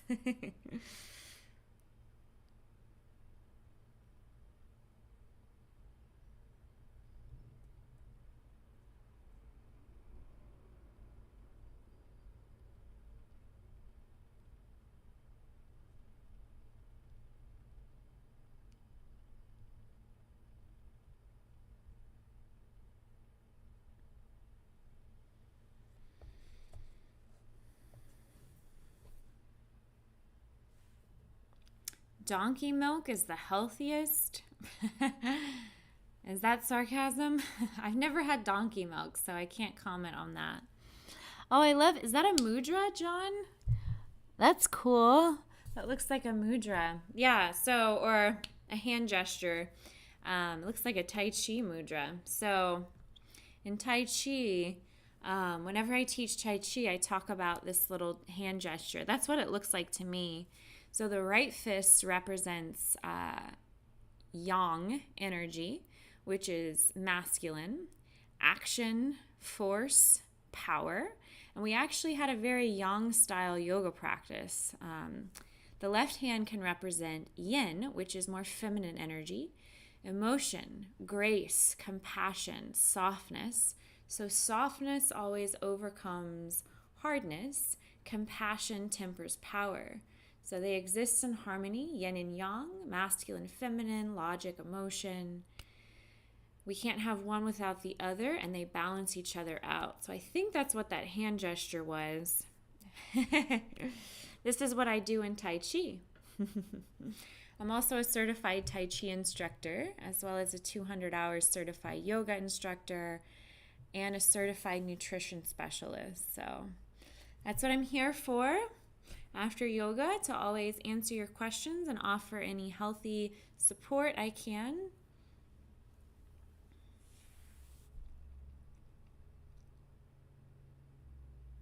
In the Tonga Islands, they eat donkey meat. Oh, wow. Have you ever had donkey meat? I've never had donkey meat. I've never had donkey milk either.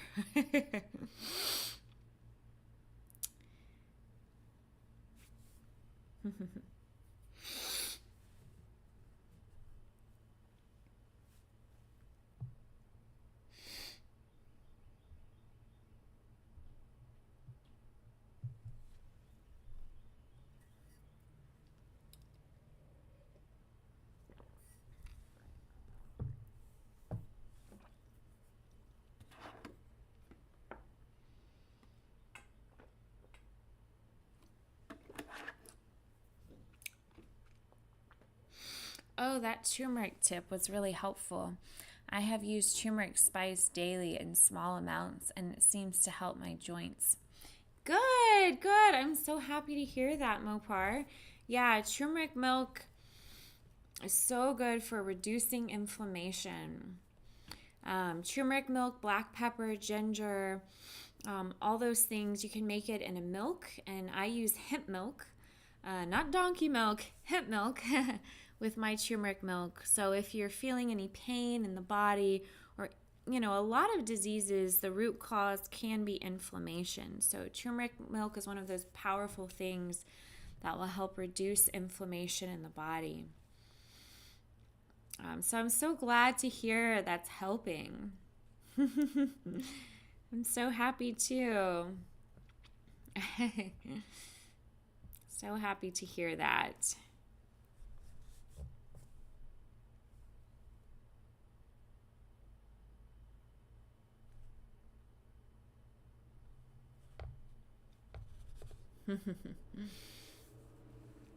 I'm trying almond milk. Yes. So there's different brands of almond milk.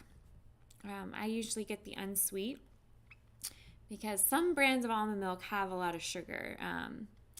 So if you get the unsweet kind, that has a little less sugar usually. But yeah, what brand of almond milk are you drinking?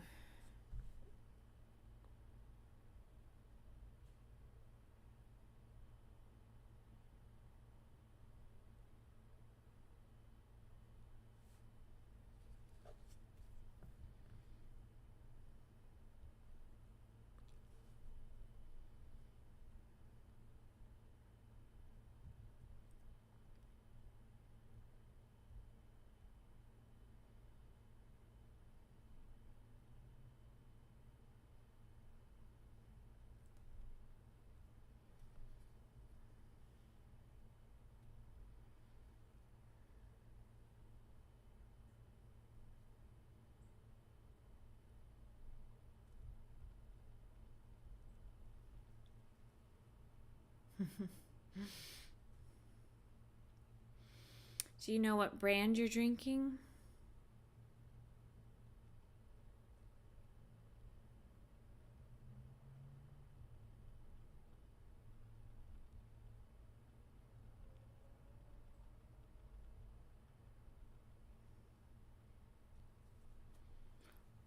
Oatly natural almond milk. No sugars. Oh, good for you. Awesome. Very cool. Good for you. I'm going to change my category since we're just chatting now. Just chatting.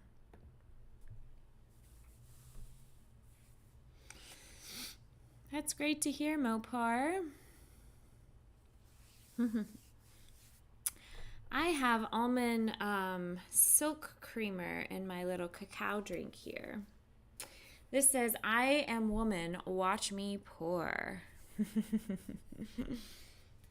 Since the theme of today's class was empowerment, all the women watching, I invite you to think of this quote every time you have your tea or your cocoa or whatever. I am woman, watch me pour. The best milk alternative, yes. Yes, I think hemp milk. Hemp milk is my favorite as far as... Oh, John D just sharing a resource. Ripple Foods Original Plant Milk. Oh, thank you so much for sharing that resource, John. I trust your judgment.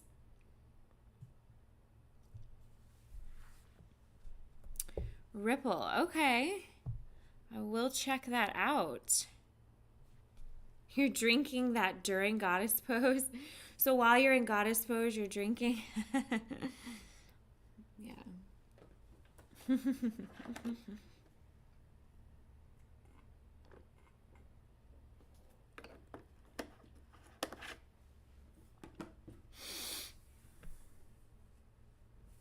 Thank you for sharing that link, John. It's great for bodybuilding too. Oh, good to know. I'm not trying to bodybuild myself, just trying to stay healthy. But I'm sure some of the people watching might be interested in bodybuilding. So thank you so much for sharing that resource. I'll have to look into this.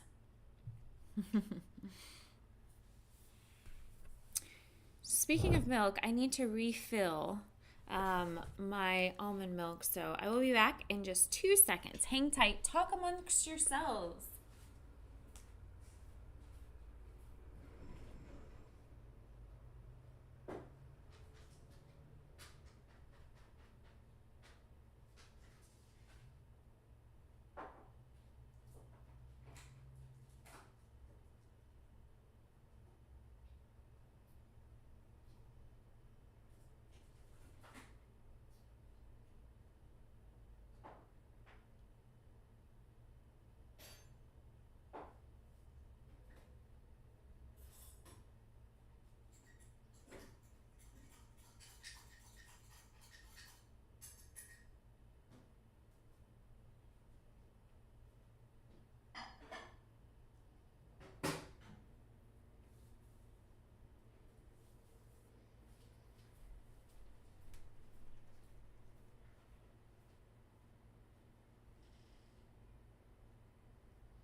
What did I miss?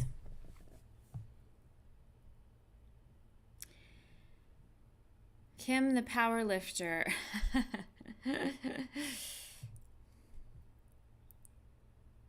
Weight loss and body strengthening as well.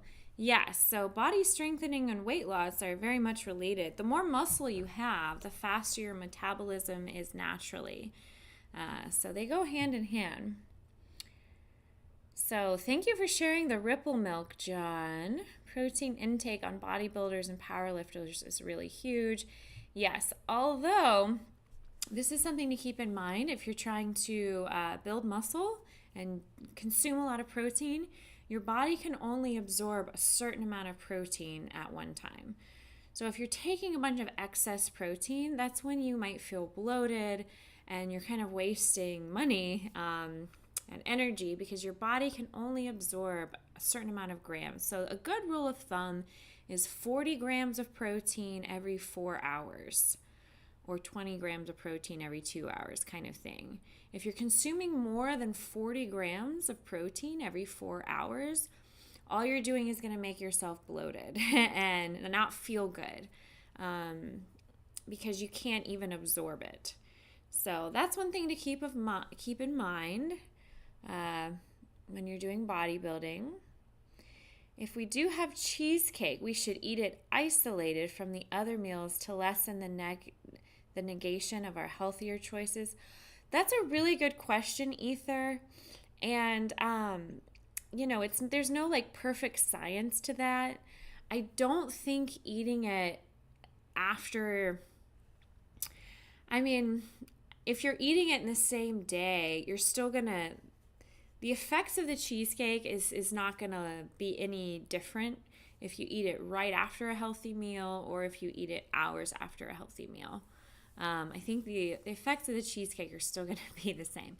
But, I don't want anyone to feel like they have to be strict and rigid in a way that makes them unhappy. So, everything in moderation. I think a little cheesecake every now and then isn't going to kill you. You just don't want to eat it every day is all. So if you really enjoy cheesecake, treat yourself every once in a while. And enjoy it, But I don't think the effects would be much different if, to answer your question. That is a really good question. But yeah, I think the effects would probably be about the same either way. I watched in store as this really muscular powerlifter bought 28 packs of curds. Oh gosh. Grat time. What is GRAT? Is GRAT an acronym for something? GRAT? What does that stand for?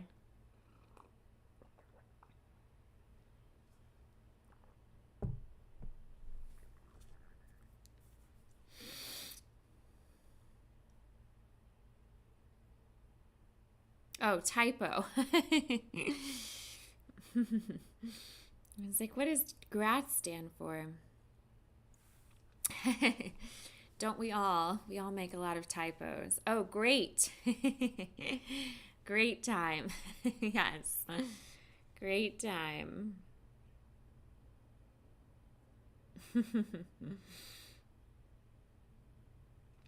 I'm going to look into some healthier versions of cheesecake, though. See if I can come up with anything. And I'll share them with you guys next time.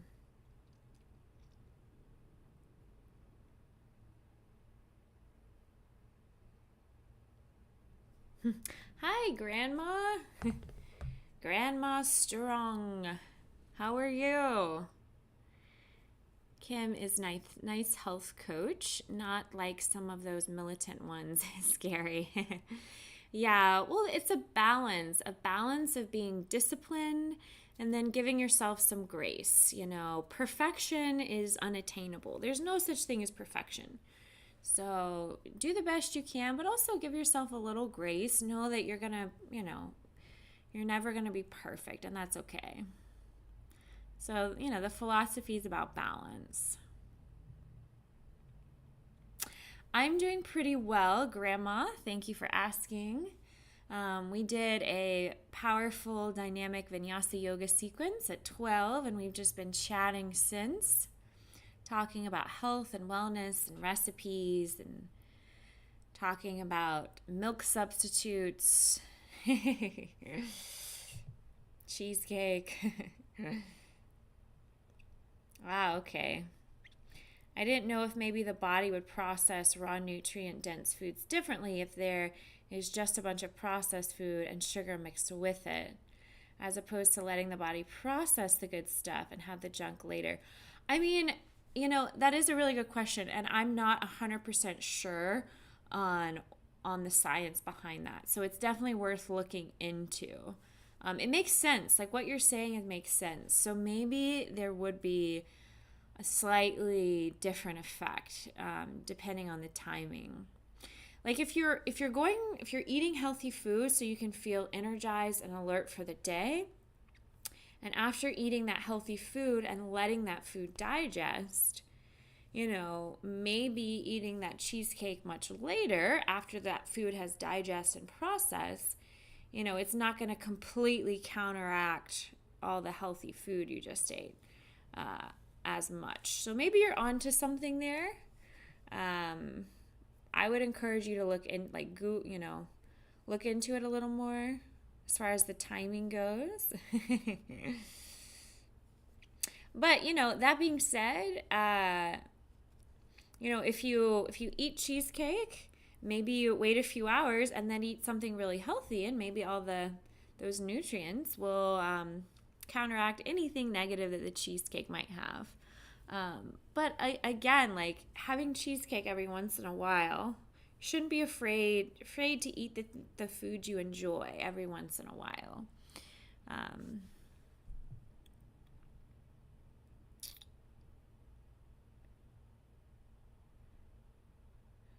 With Ripple and Spenda. So I don't know what Spenda is. Do you mean Splenda?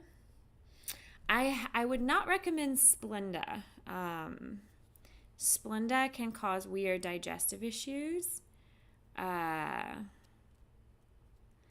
Stevia is the best sugar substitute. If there's a way to make cheesecake with that milk and again, I have to look into the Ripple. I haven't looked into it much, but I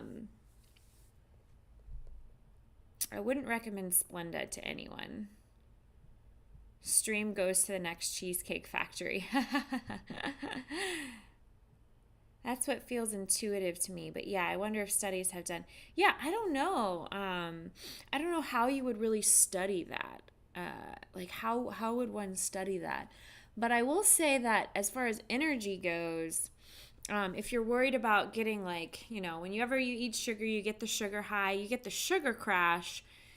Because all your B vitamins are depleted. So maybe after cheesecake, have an extra B vitamin supplement so you won't get that energy crash from the sugar. That is a really, really interesting question. I'd love to know more about that myself.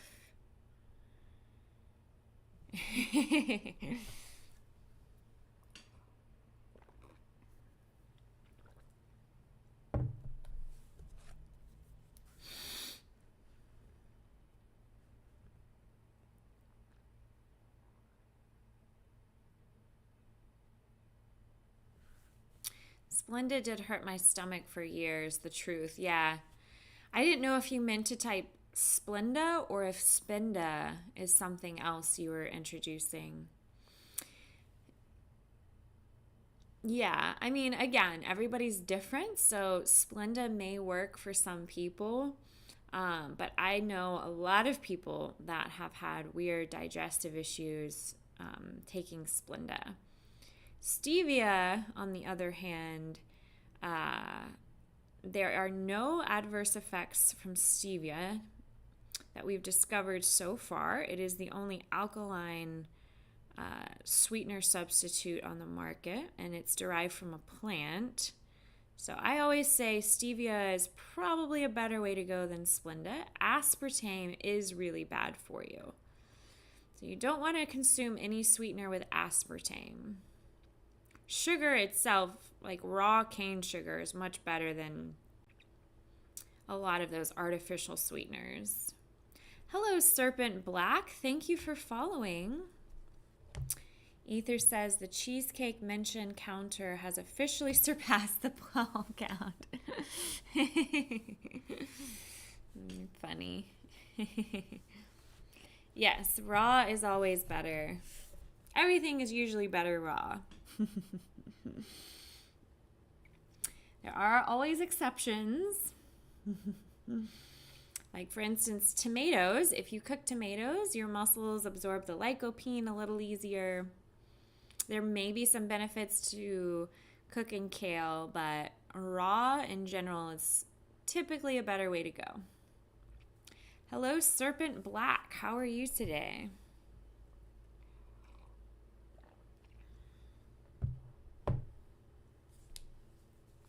Glad to arrive here. This talk about sugar, stevia, definitely. Yeah, so nice to meet you, Serpent. Where are you from? What brought you to my stream today?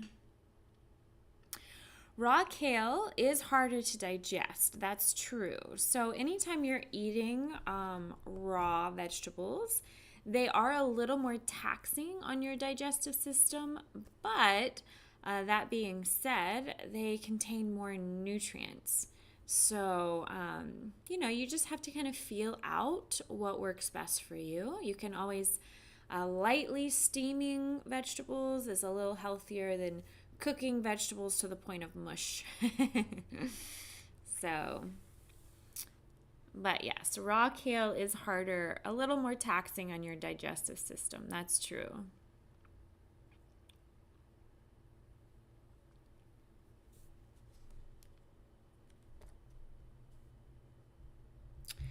As long as we chew our raw food really well, so digestion starts with chewing. So as long as you're chewing your raw food really, really well, or if you're taking raw vegetables and blending them up in a smoothie, you want to drink it right away so the nutrients don't deplete.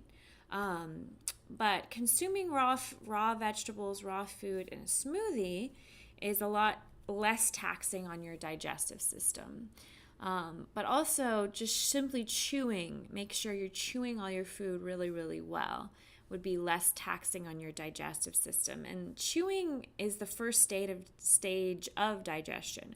When we chew, we release amylase and protease, which are natural digestive enzymes. So that's why chewing is an important step in the digestive process. This is a sweetener that works for me. Well, thank you for sharing, John. Check out the sweetener that John shared. Looks like it's agave. Agave is good. So I personally can't have agave right now because I'm on a low FODMAP diet. But I know agave is definitely a healthier sweetener than mini. And that's okay if you're a bad speller. We get the point. My father has stomach issues with raw kale, but if kale is cooked, he can deal with it much better. That's great. Yeah, and again, everybody needs to figure out what works for them because everyone's a little different. So I never like to make general statements because there's always exceptions. Everyone's unique.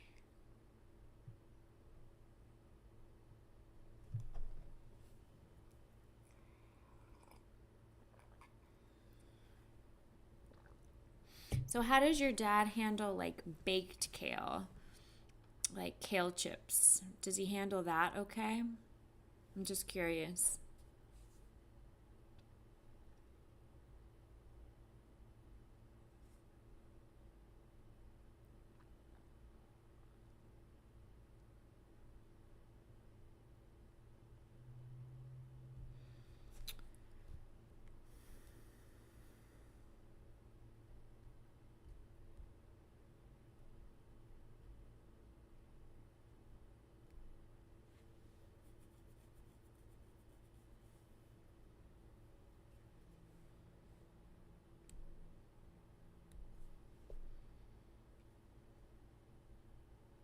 Hello, Hackstock.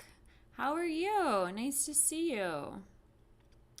Baked kale is fine with him, and he really those on snack food. Okay, cool. I'm glad he's able to eat some kale in a way that works best for him.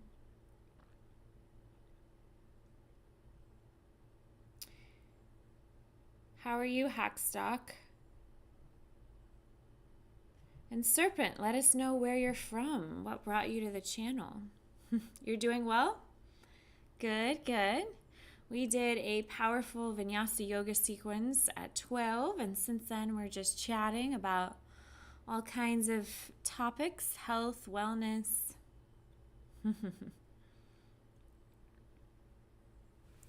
My friends here have some really good insights as well. So if you have any questions about nutrition or health, let us know. Maybe we can help.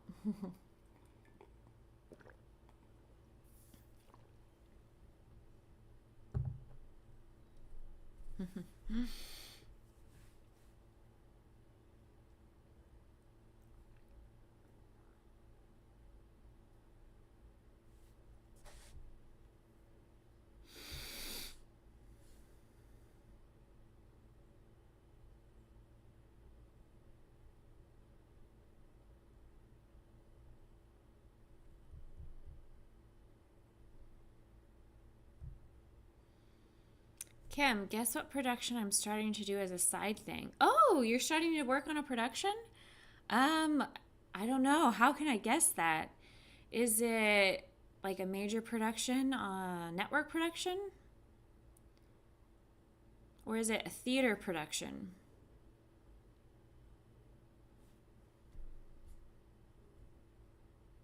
I remember last time we talked about musicals like Rent and a bunch of different musicals. Is it Rent? Is it the musical Rent? Or another musical?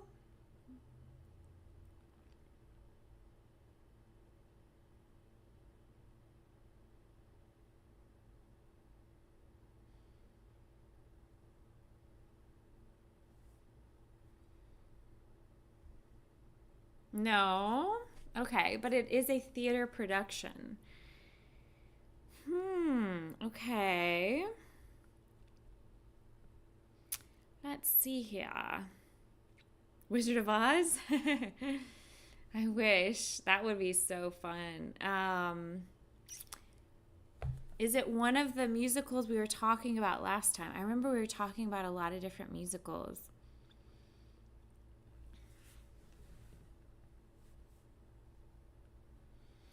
I went to go see a musical called Beautiful, which was really great at the Fox Theater. It's not that one, is it?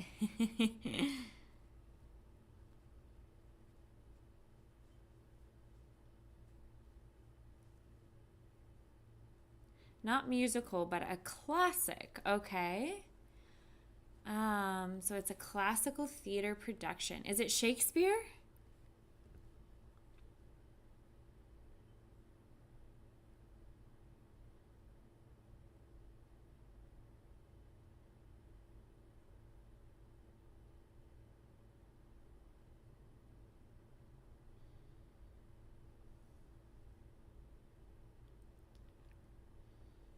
Is it a Shakespeare play?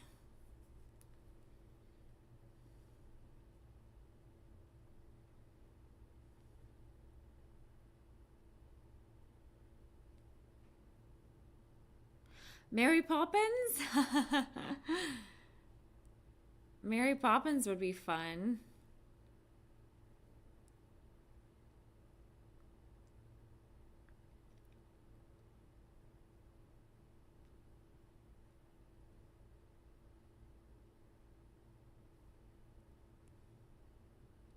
No. I'm trying to remember all the shows because we talked a lot about theater last time. I'm trying to remember the shows that we talked about. I definitely remember talking about Rent, and I mentioned Phantom of the Opera and Cats.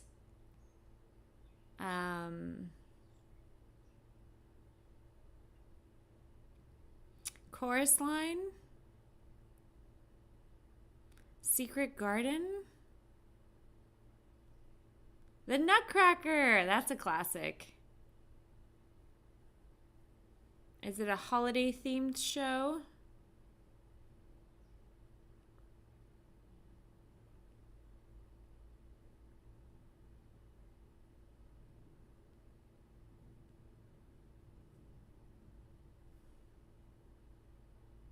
No.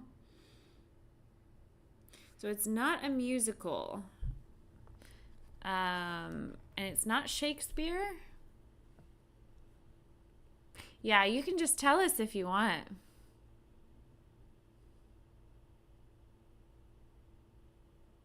The Odd Couple? Is it a comedy? Is it Barefoot in the Park? Neil Simon?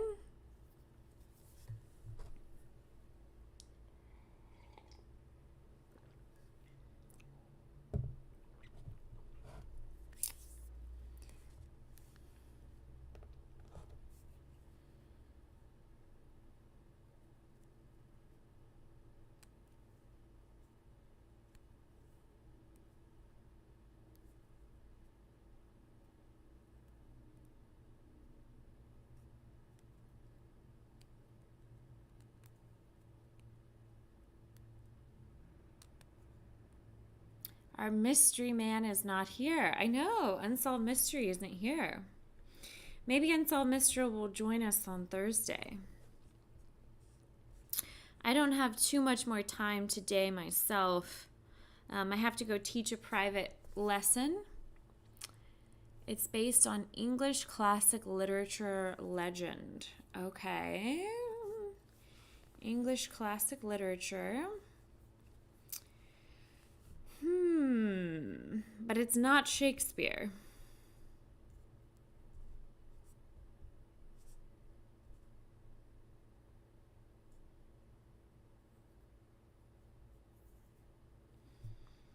Feel free to just let us know what it is.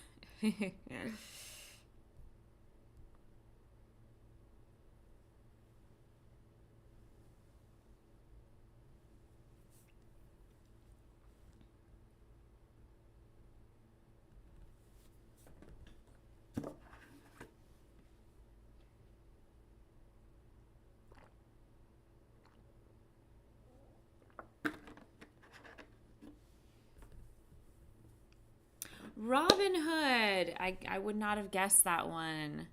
That's so fun. I love that show. That is so cool. So there's like a child's show, like children are acting in it. What are you doing for the show? What kind of work are you doing? Behind the scenes stuff?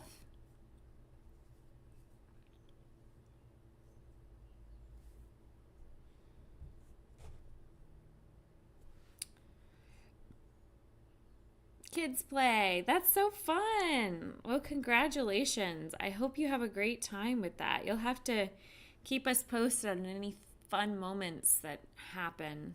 I love working on productions. Yogis, if we can get better hours sent up around another great teacher, we may get more viewers. I believe chat will agree that you are a wonderful teacher. I'll whisper more to you, yogis. Ooh, I like what you're thinking, John Deeds. Chat help out here, okay? So I'm not following you 100%, John, but I think I like the way this is sounding. If we can get better hours sent up around another great teacher... So you're saying, yeah, send a whisper and explain what you mean.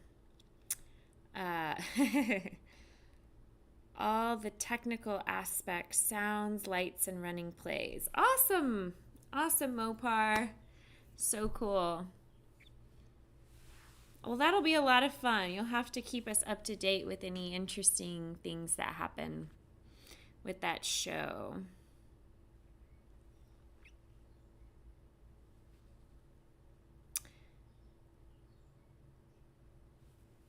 Yeah, I'm not exactly sure what you mean, better scheduling. So, John, the only time I really have right now is the Tuesday, Thursday, 12 p.m. Atlanta, Georgia time because I teach a lot of other classes. And so that's the only time I have to do these live stream Twitches. If my schedule changes, I'll let you know.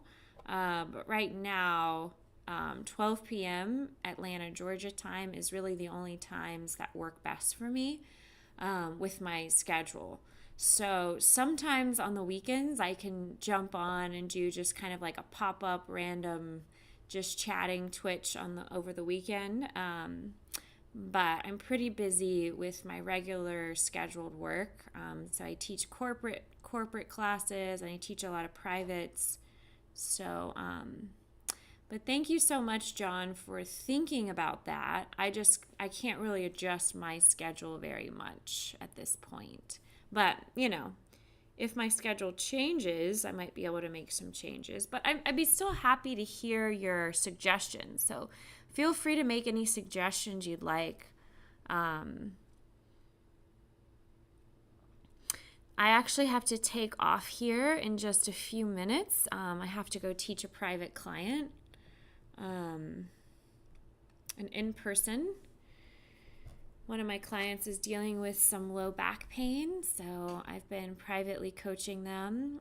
And then I'm going to go teach a class for Kaiser Permanente at a courthouse. And then I'm teaching 2 other classes at a yoga studio. So I'm working a lot today.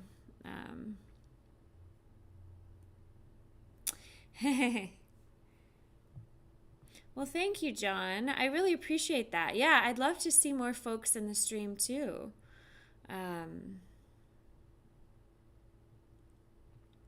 I'd love to hear all your ideas too. So any ideas you have for improving the stream, please share, John. They're very much appreciated.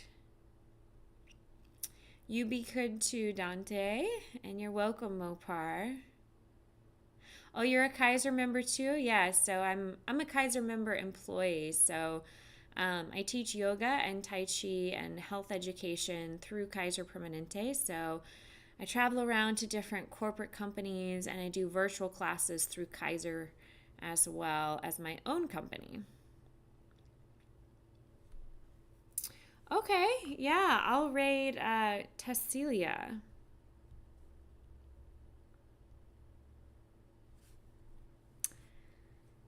But yeah, John, I appreciate you. Any ideas you have, feel free to share.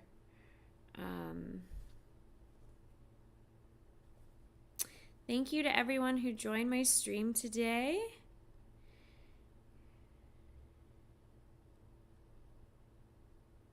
I look forward to hearing more about your work on that production Mopar. That'll be fun to chat about that.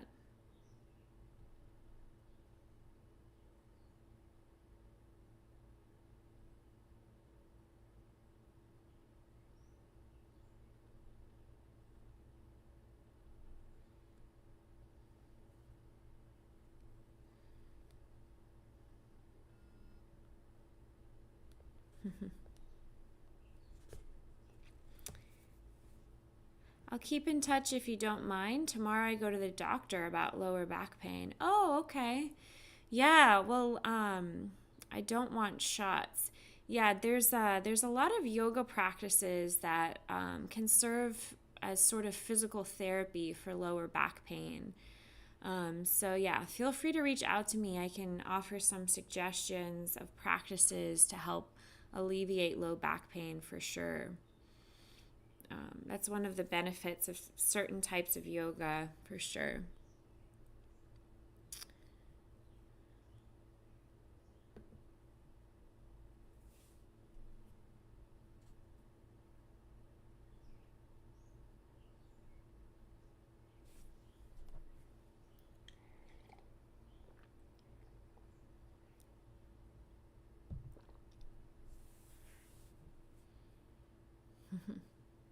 Yes, I do have some content on my YouTube channel. that may be helpful for lower back pain. On my YouTube, I have a lot of full body Vinyasa yoga flows, but I also have more gentle practices. But I can also show you some like very specific things you can do if you want to reach out to me personally.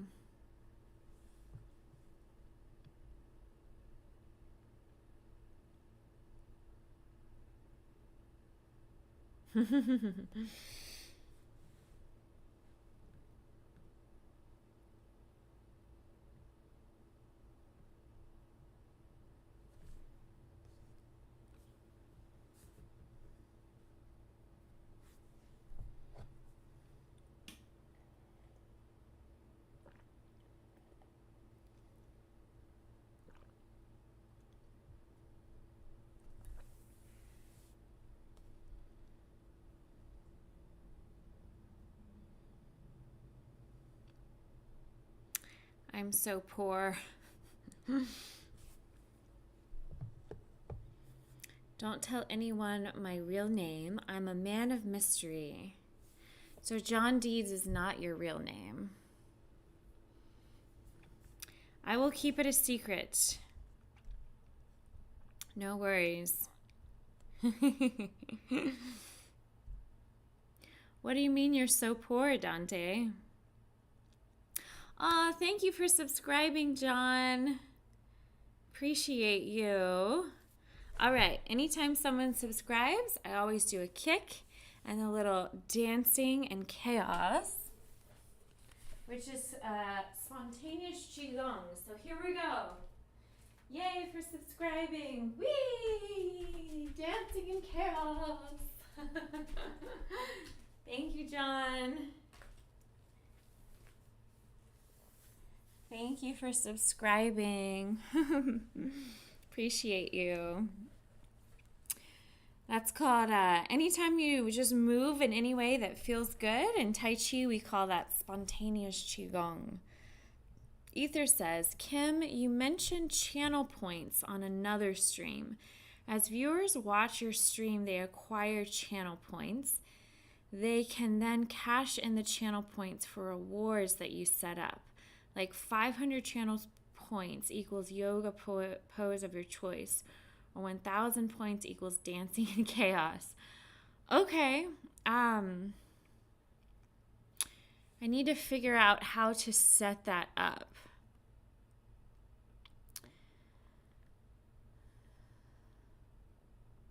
So I need to figure out how to set up rewards on here. Oh, that's okay, Dante. Any support is appreciated, but I'm still happy to be here. So no pressure.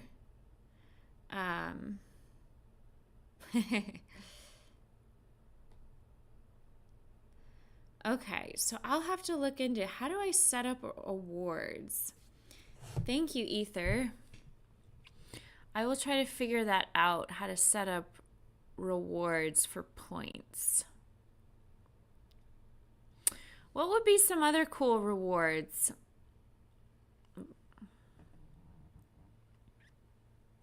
Aw, John, you just gifted Dante a sub. That is so sweet. All right, another happy dance. Time for a happy dance. Yay! Woohoo! Yay! Whee! Thank you, John. You're so sweet. So there you go, Dante. Now you're subscribed. Yay.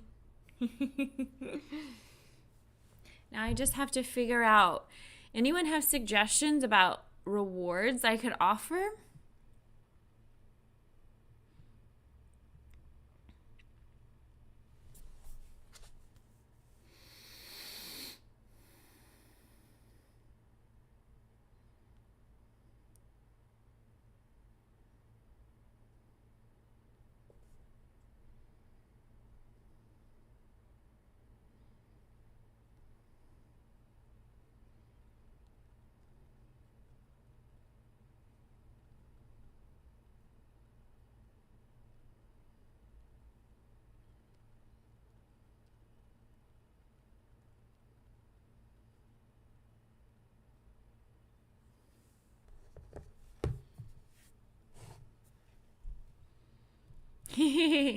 Thanks for celebrating with me, Ether.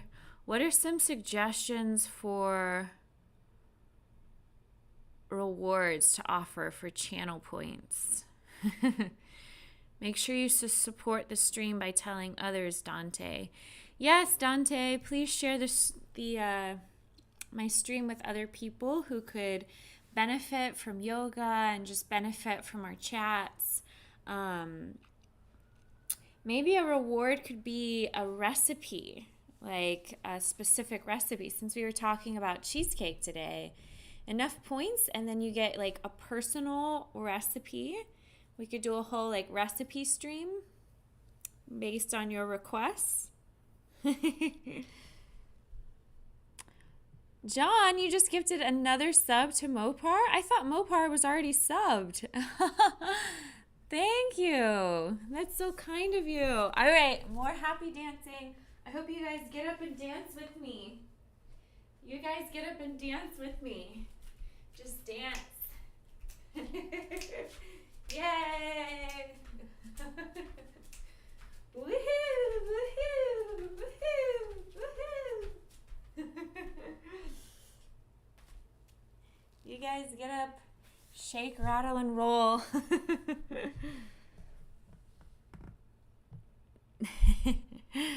Thanks, John. You need to run? Much love to you, John. Appreciate you. So nice of you to gift those subs.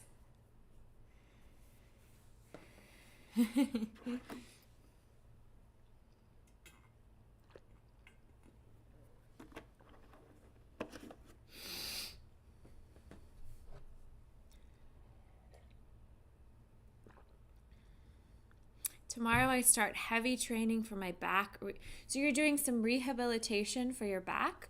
Well, feel free to reach out to me because I do have some things I can show you, some yoga practices, and also some other tools that might be helpful. So yeah, so feel free to reach out. We can also just do a on Thursday, if you're able to make it, we can spend a little extra time talking about specific poses and movements for low back pain.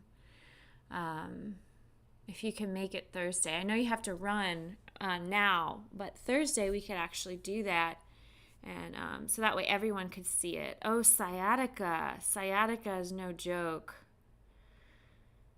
Yeah, so Thursday would be the same time. So 12 p.m., I can do like a full body Vinyasa yoga sequence. I can incorporate some low back pain release in that sequence, or I can just, after that sequence is over around 1, go into more specifics, yoga moves that are specific for alleviating back pain. So whatever time is good for you, anytime between 1 and 3 on Thursday.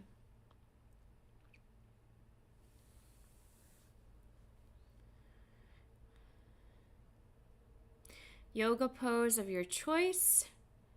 2, plant show and tell. Oh, I like that, where I talk about the plants. Dancing in chaos, random inspirational quote, personal recipe. Ultimate reward, like 1,000,000 points, is Kim reveals her ethnicity.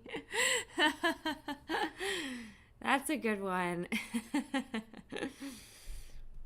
I like that. Those are all such great ideas, Ether.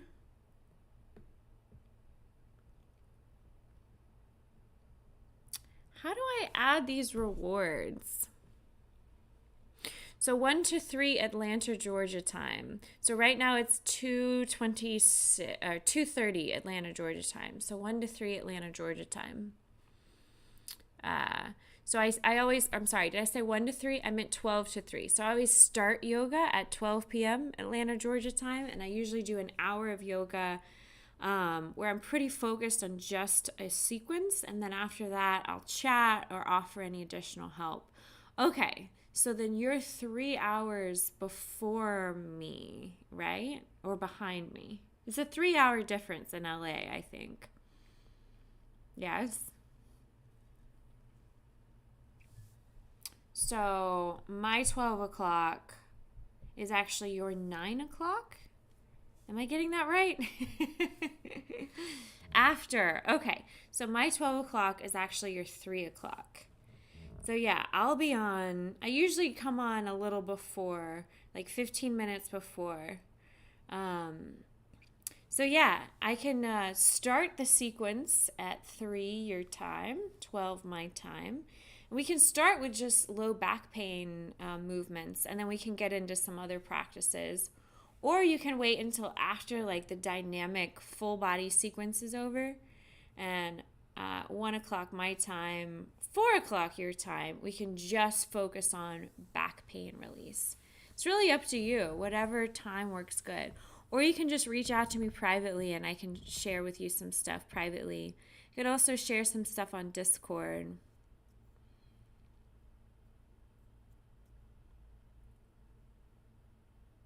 It's 11:30 here now. So you're early. Okay, that's what I was that's what I thought. So I was right. So Atlanta is 3 hours after you. So you're 3 hours before me. Yeah.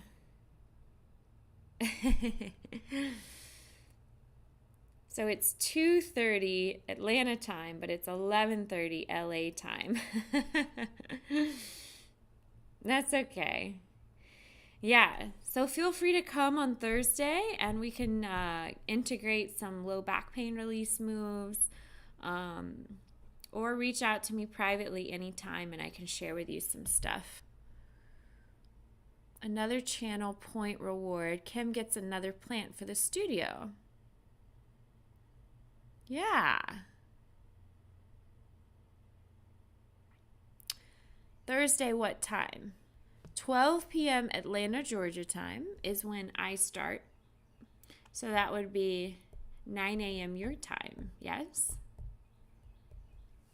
And then I go from about 12 to 3 my time. So that would be 9 a.m.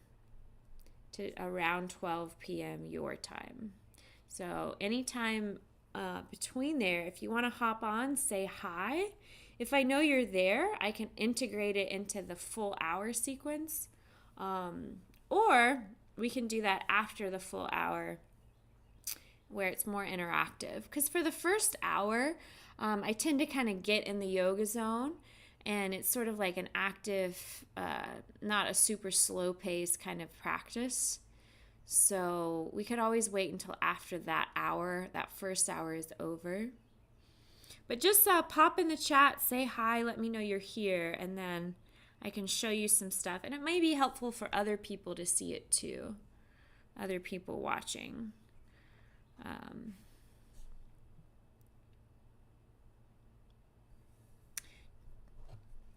But again, feel free to reach out to me privately before then if you want any additional suggestions or whatever. Because I can also just share with you some stuff. I may be on my phone. That's fine. Oh, you're getting an MRI. Well, that's good to know because an MRI will be able to tell exactly what's going on with your spine.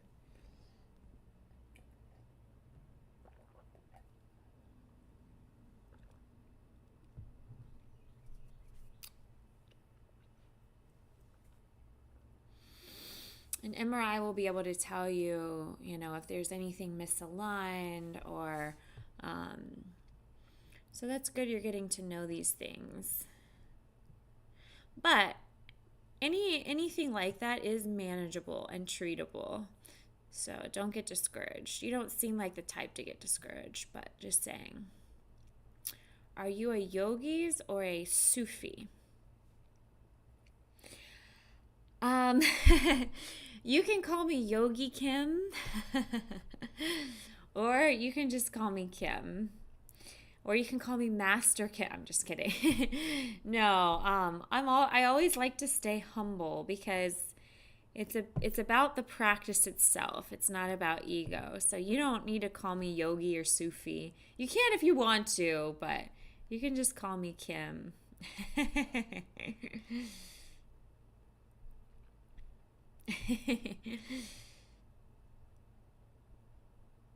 You can call me Yogi Kim if you want, but no ego, just respect. I appreciate that.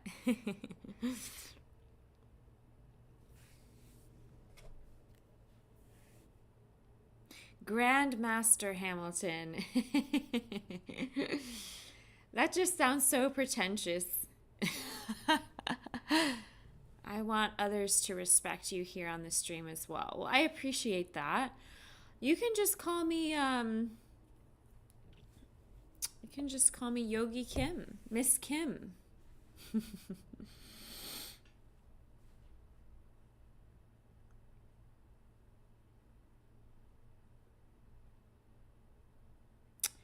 Sorry, Kim the mom.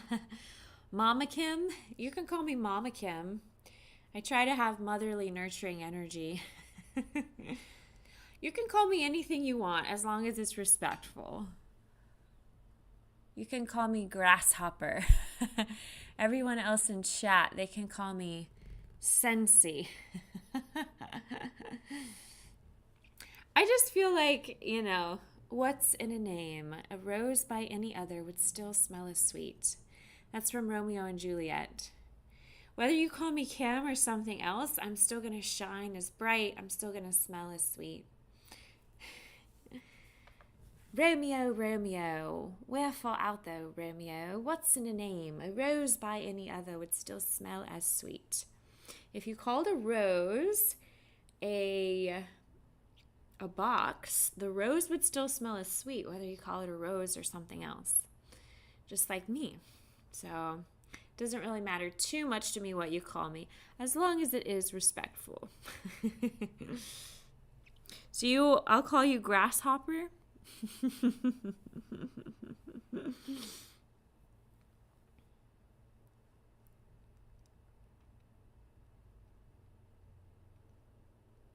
I think when you start calling someone God or Master, it feels a little like pretentious to me, but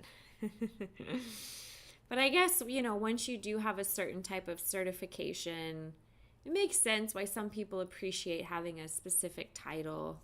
Sensei. Oh, hello. Axta Yavishok.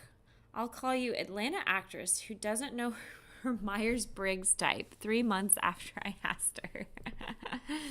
I told you I was an NFTJ. An ENFTJ.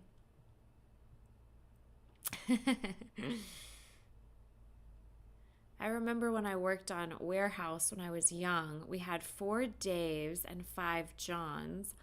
All had nicknames for the reason.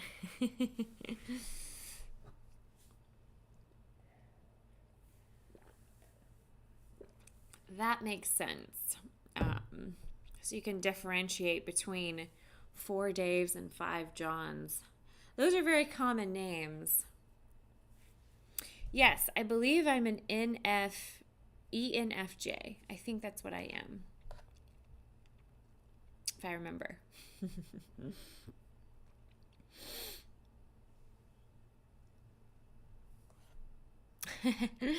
Everything makes sense now.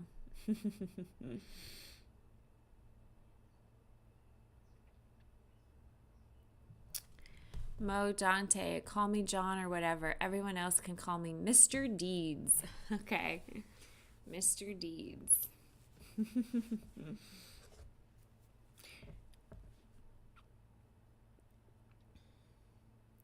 Well, thank you for all your input, Mr. Deeds.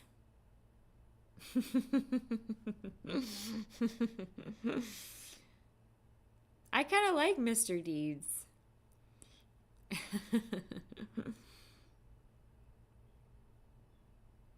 I know you're joking, but I kind of like it.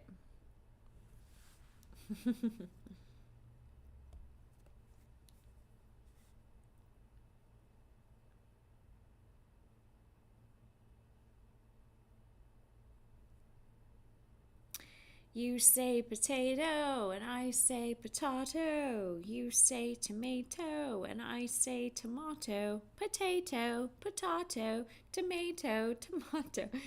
Have you guys ever seen that SNL skit where Christopher Walken is on it? And he's singing that song, but he's pronouncing potato and tomato the same. So he's like, you say potato and I say potato, you say tomato. So he's singing the song incorrectly, and it's really funny. I think Christopher Walken is really funny. Yeah, Mr. Deeds. I think that might be a movie title, actually. You have seen what I'm talking about? It's pretty funny.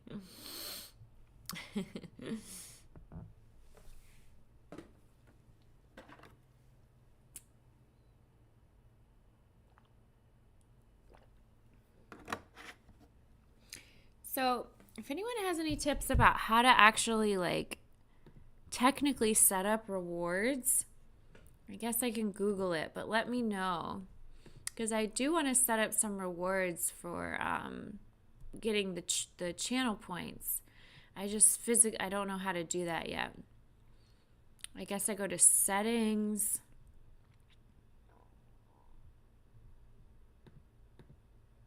I'll try to figure that out. If anyone has any idea, let me know. I put info on Discord. Oh, thank you, Mopar. Okay. Thank you. Yeah. Join our Discord. Anyone watching who wants to keep chatting off Twitch, that should be a link that is not expired. But if it is expired, let me know. I'll add a new one. It says invalid. Oh, great. Now it's expired. I need to figure out how to set a link that's not expired. I'll do another one really quickly.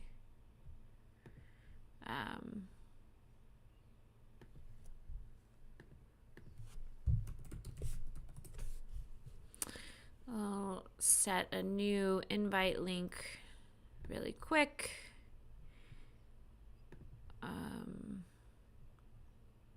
I guess I need to do this every week until I figure out how to set a link that doesn't expire.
Can't remember how I did this before.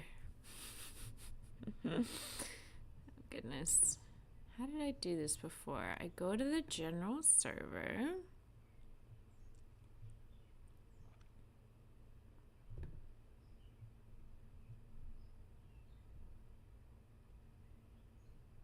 Here, I'll just post my Discord. Cheers, John. Much love to you. Thank you, John. Have a great day. We'll talk soon. Let me know how it goes with the doctor, and hopefully your back will John, you just gifted another sub. That is so nice. John just gifted Ether a sub. All right, let's all do a happy dance. Yay! Whee! So nice, John. You're just gifting everyone subs. Yay! Aww. Thank you, John. So nice of you. You just gifted 3-4 subs today. Appreciate you.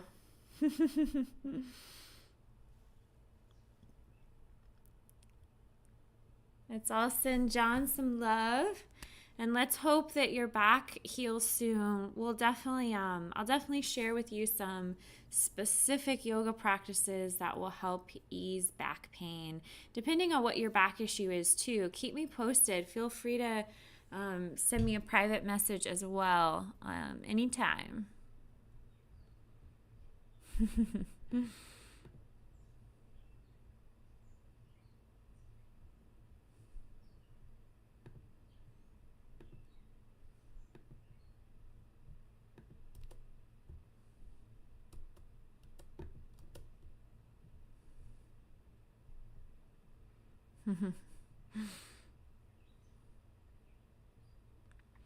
John's gifted 6 subs so far on this channel. We all appreciate you, John. Thank you.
Yeah, I love that little emote.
There's someone behind you.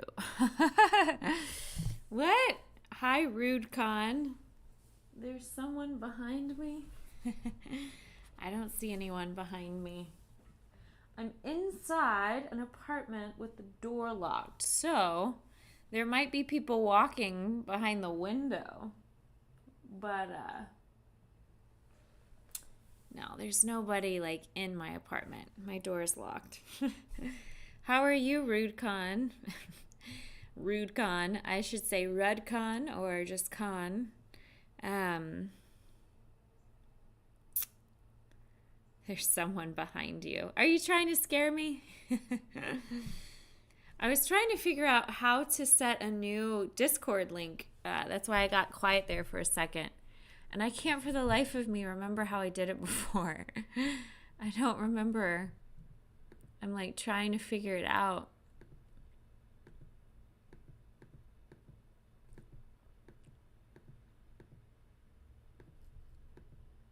I know there's a way to set a permanent link too. I just haven't had time to figure that out either.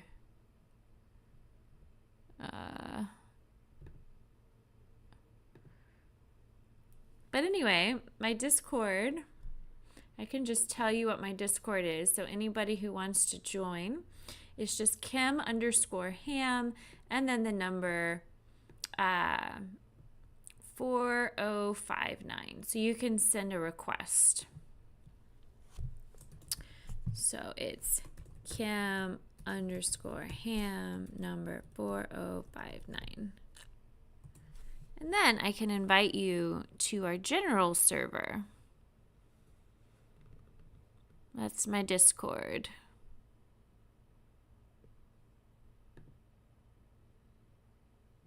Oh no, what is happening?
Okay, perhaps next time we can make a permanent one. Yes, maybe next time. I'm just trying to make another temporary one, but I can't even remember how to do that. No, I'm still trying to make that. I can't remember. I did it before. So much has happened since then, the last week. I can't remember. I thought I just clicked on a plus button and then it said make a new link, but oh, you saw a construction worker walking behind me? Yeah, that happens. They're doing construction. Nothing to be alarmed about. Can we get different sections, Discord server? General, links, pets, food, exercise, photos, humor, and so on. Those were example. Yes. Different sections.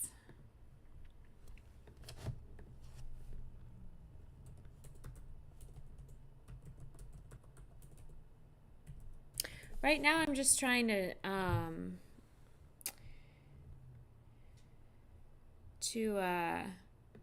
just share our general link. So if someone else wants to share it in the chat, that'd be great.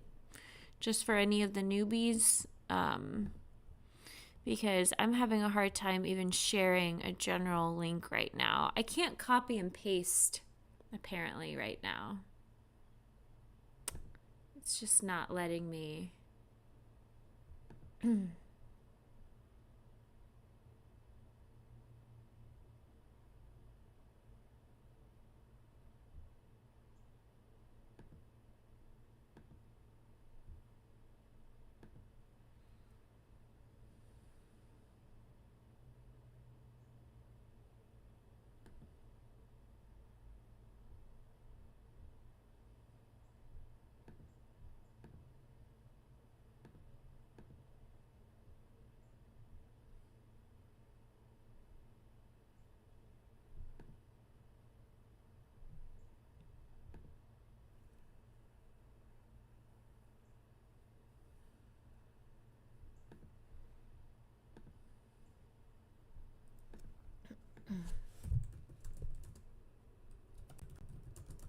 Maybe I can do that right now. My client just texted me and said they're delayed.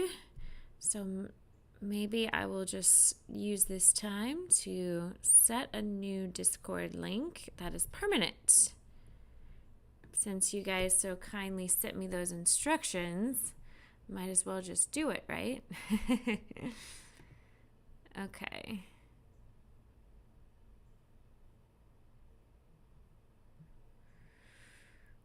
How to make a permanent Discord invite link. Mopar just sent that. So I'm just going to, this link will take you to blah, blah, blah. Yes, I'm doing it right now, Mopar. Why does Chris 2712 says go pee? What? It's kind of a weird thing to say. Chris, go pee. Where is that coming from? How to make a permanent Discord link. Blah, blah, blah, blah, blah, blah. This is a lot to read. Okay. So, log into your server. Click invite people from the menu. Edit invite lead. Open the expire after drop down and choose never. Oh, okay. Let me try this.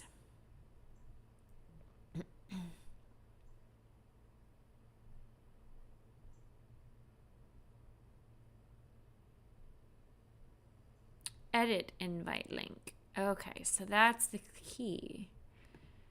Let me try this right now. Home.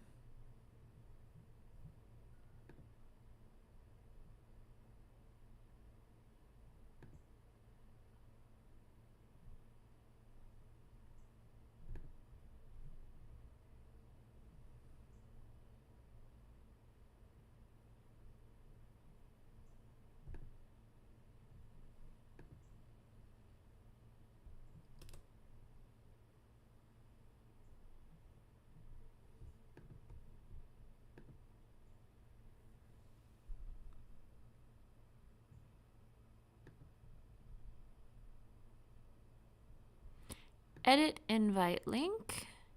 Expire never. Okay. That was a lot more simple than I thought. I am successfully creating a Discord link with no expiration. Just hang on to your horsies and it'll be here. Slow but sure progress.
Are you guys ready for this? It's a link to Discord that never expires. There it is. Only took me 5 hours, but... Oh, hi, Unsolved Mysteries. Welcome.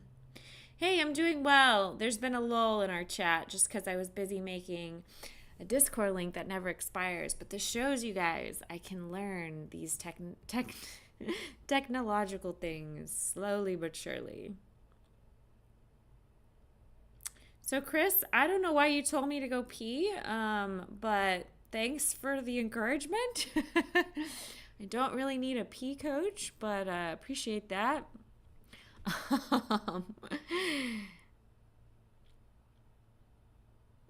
Oh, so Unsolved Mystery, you're going to leave today's story on Discord? Okay, cool. Yeah, I was going to take off about 30 minutes ago, and then my client is delayed, so I had a little extra time. But that would be great if you want to share your story on Discord.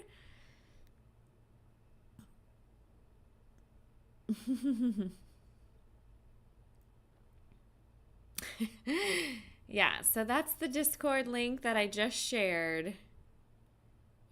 If you want to click on that, it never expires. Never, ever. 5 hours was an exaggeration. It just took longer than I wanted. It took like a few minutes. So that was an exaggeration. Didn't actually take me 5 hours.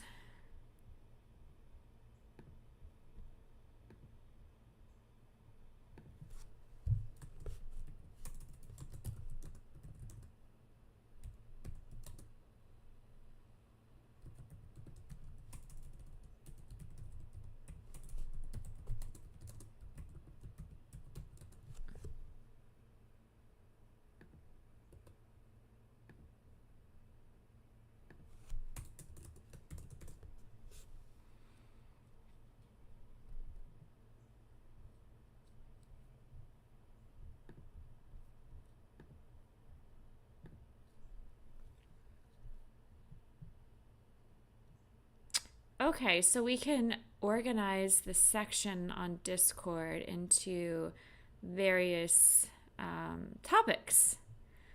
I will work on that next. One thing at a time.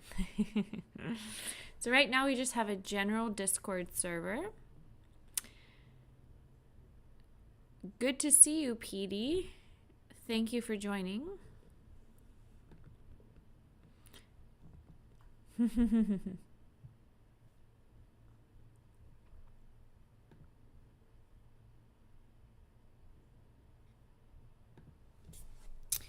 Alrighty, so that's about all the time I have today.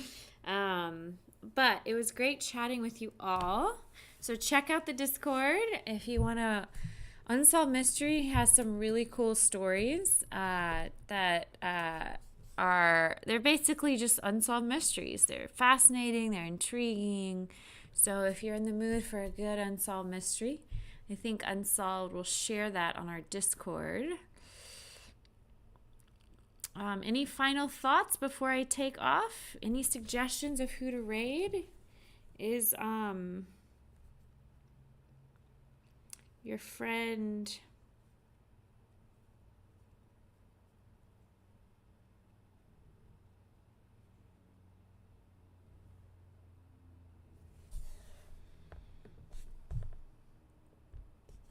who to raid? Okay, I will raid Techsila.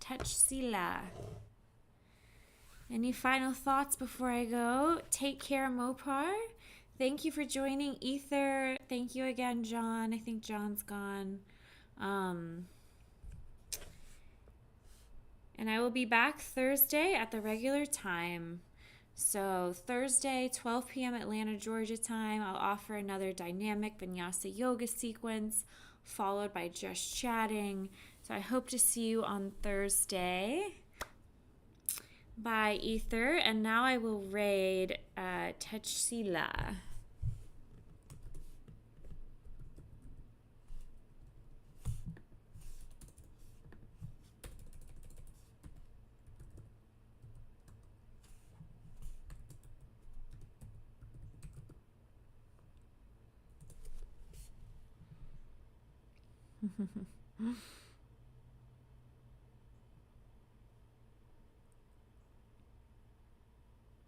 Take care, friends. Take care, Mopar. Take care, Ether. Take care, everyone.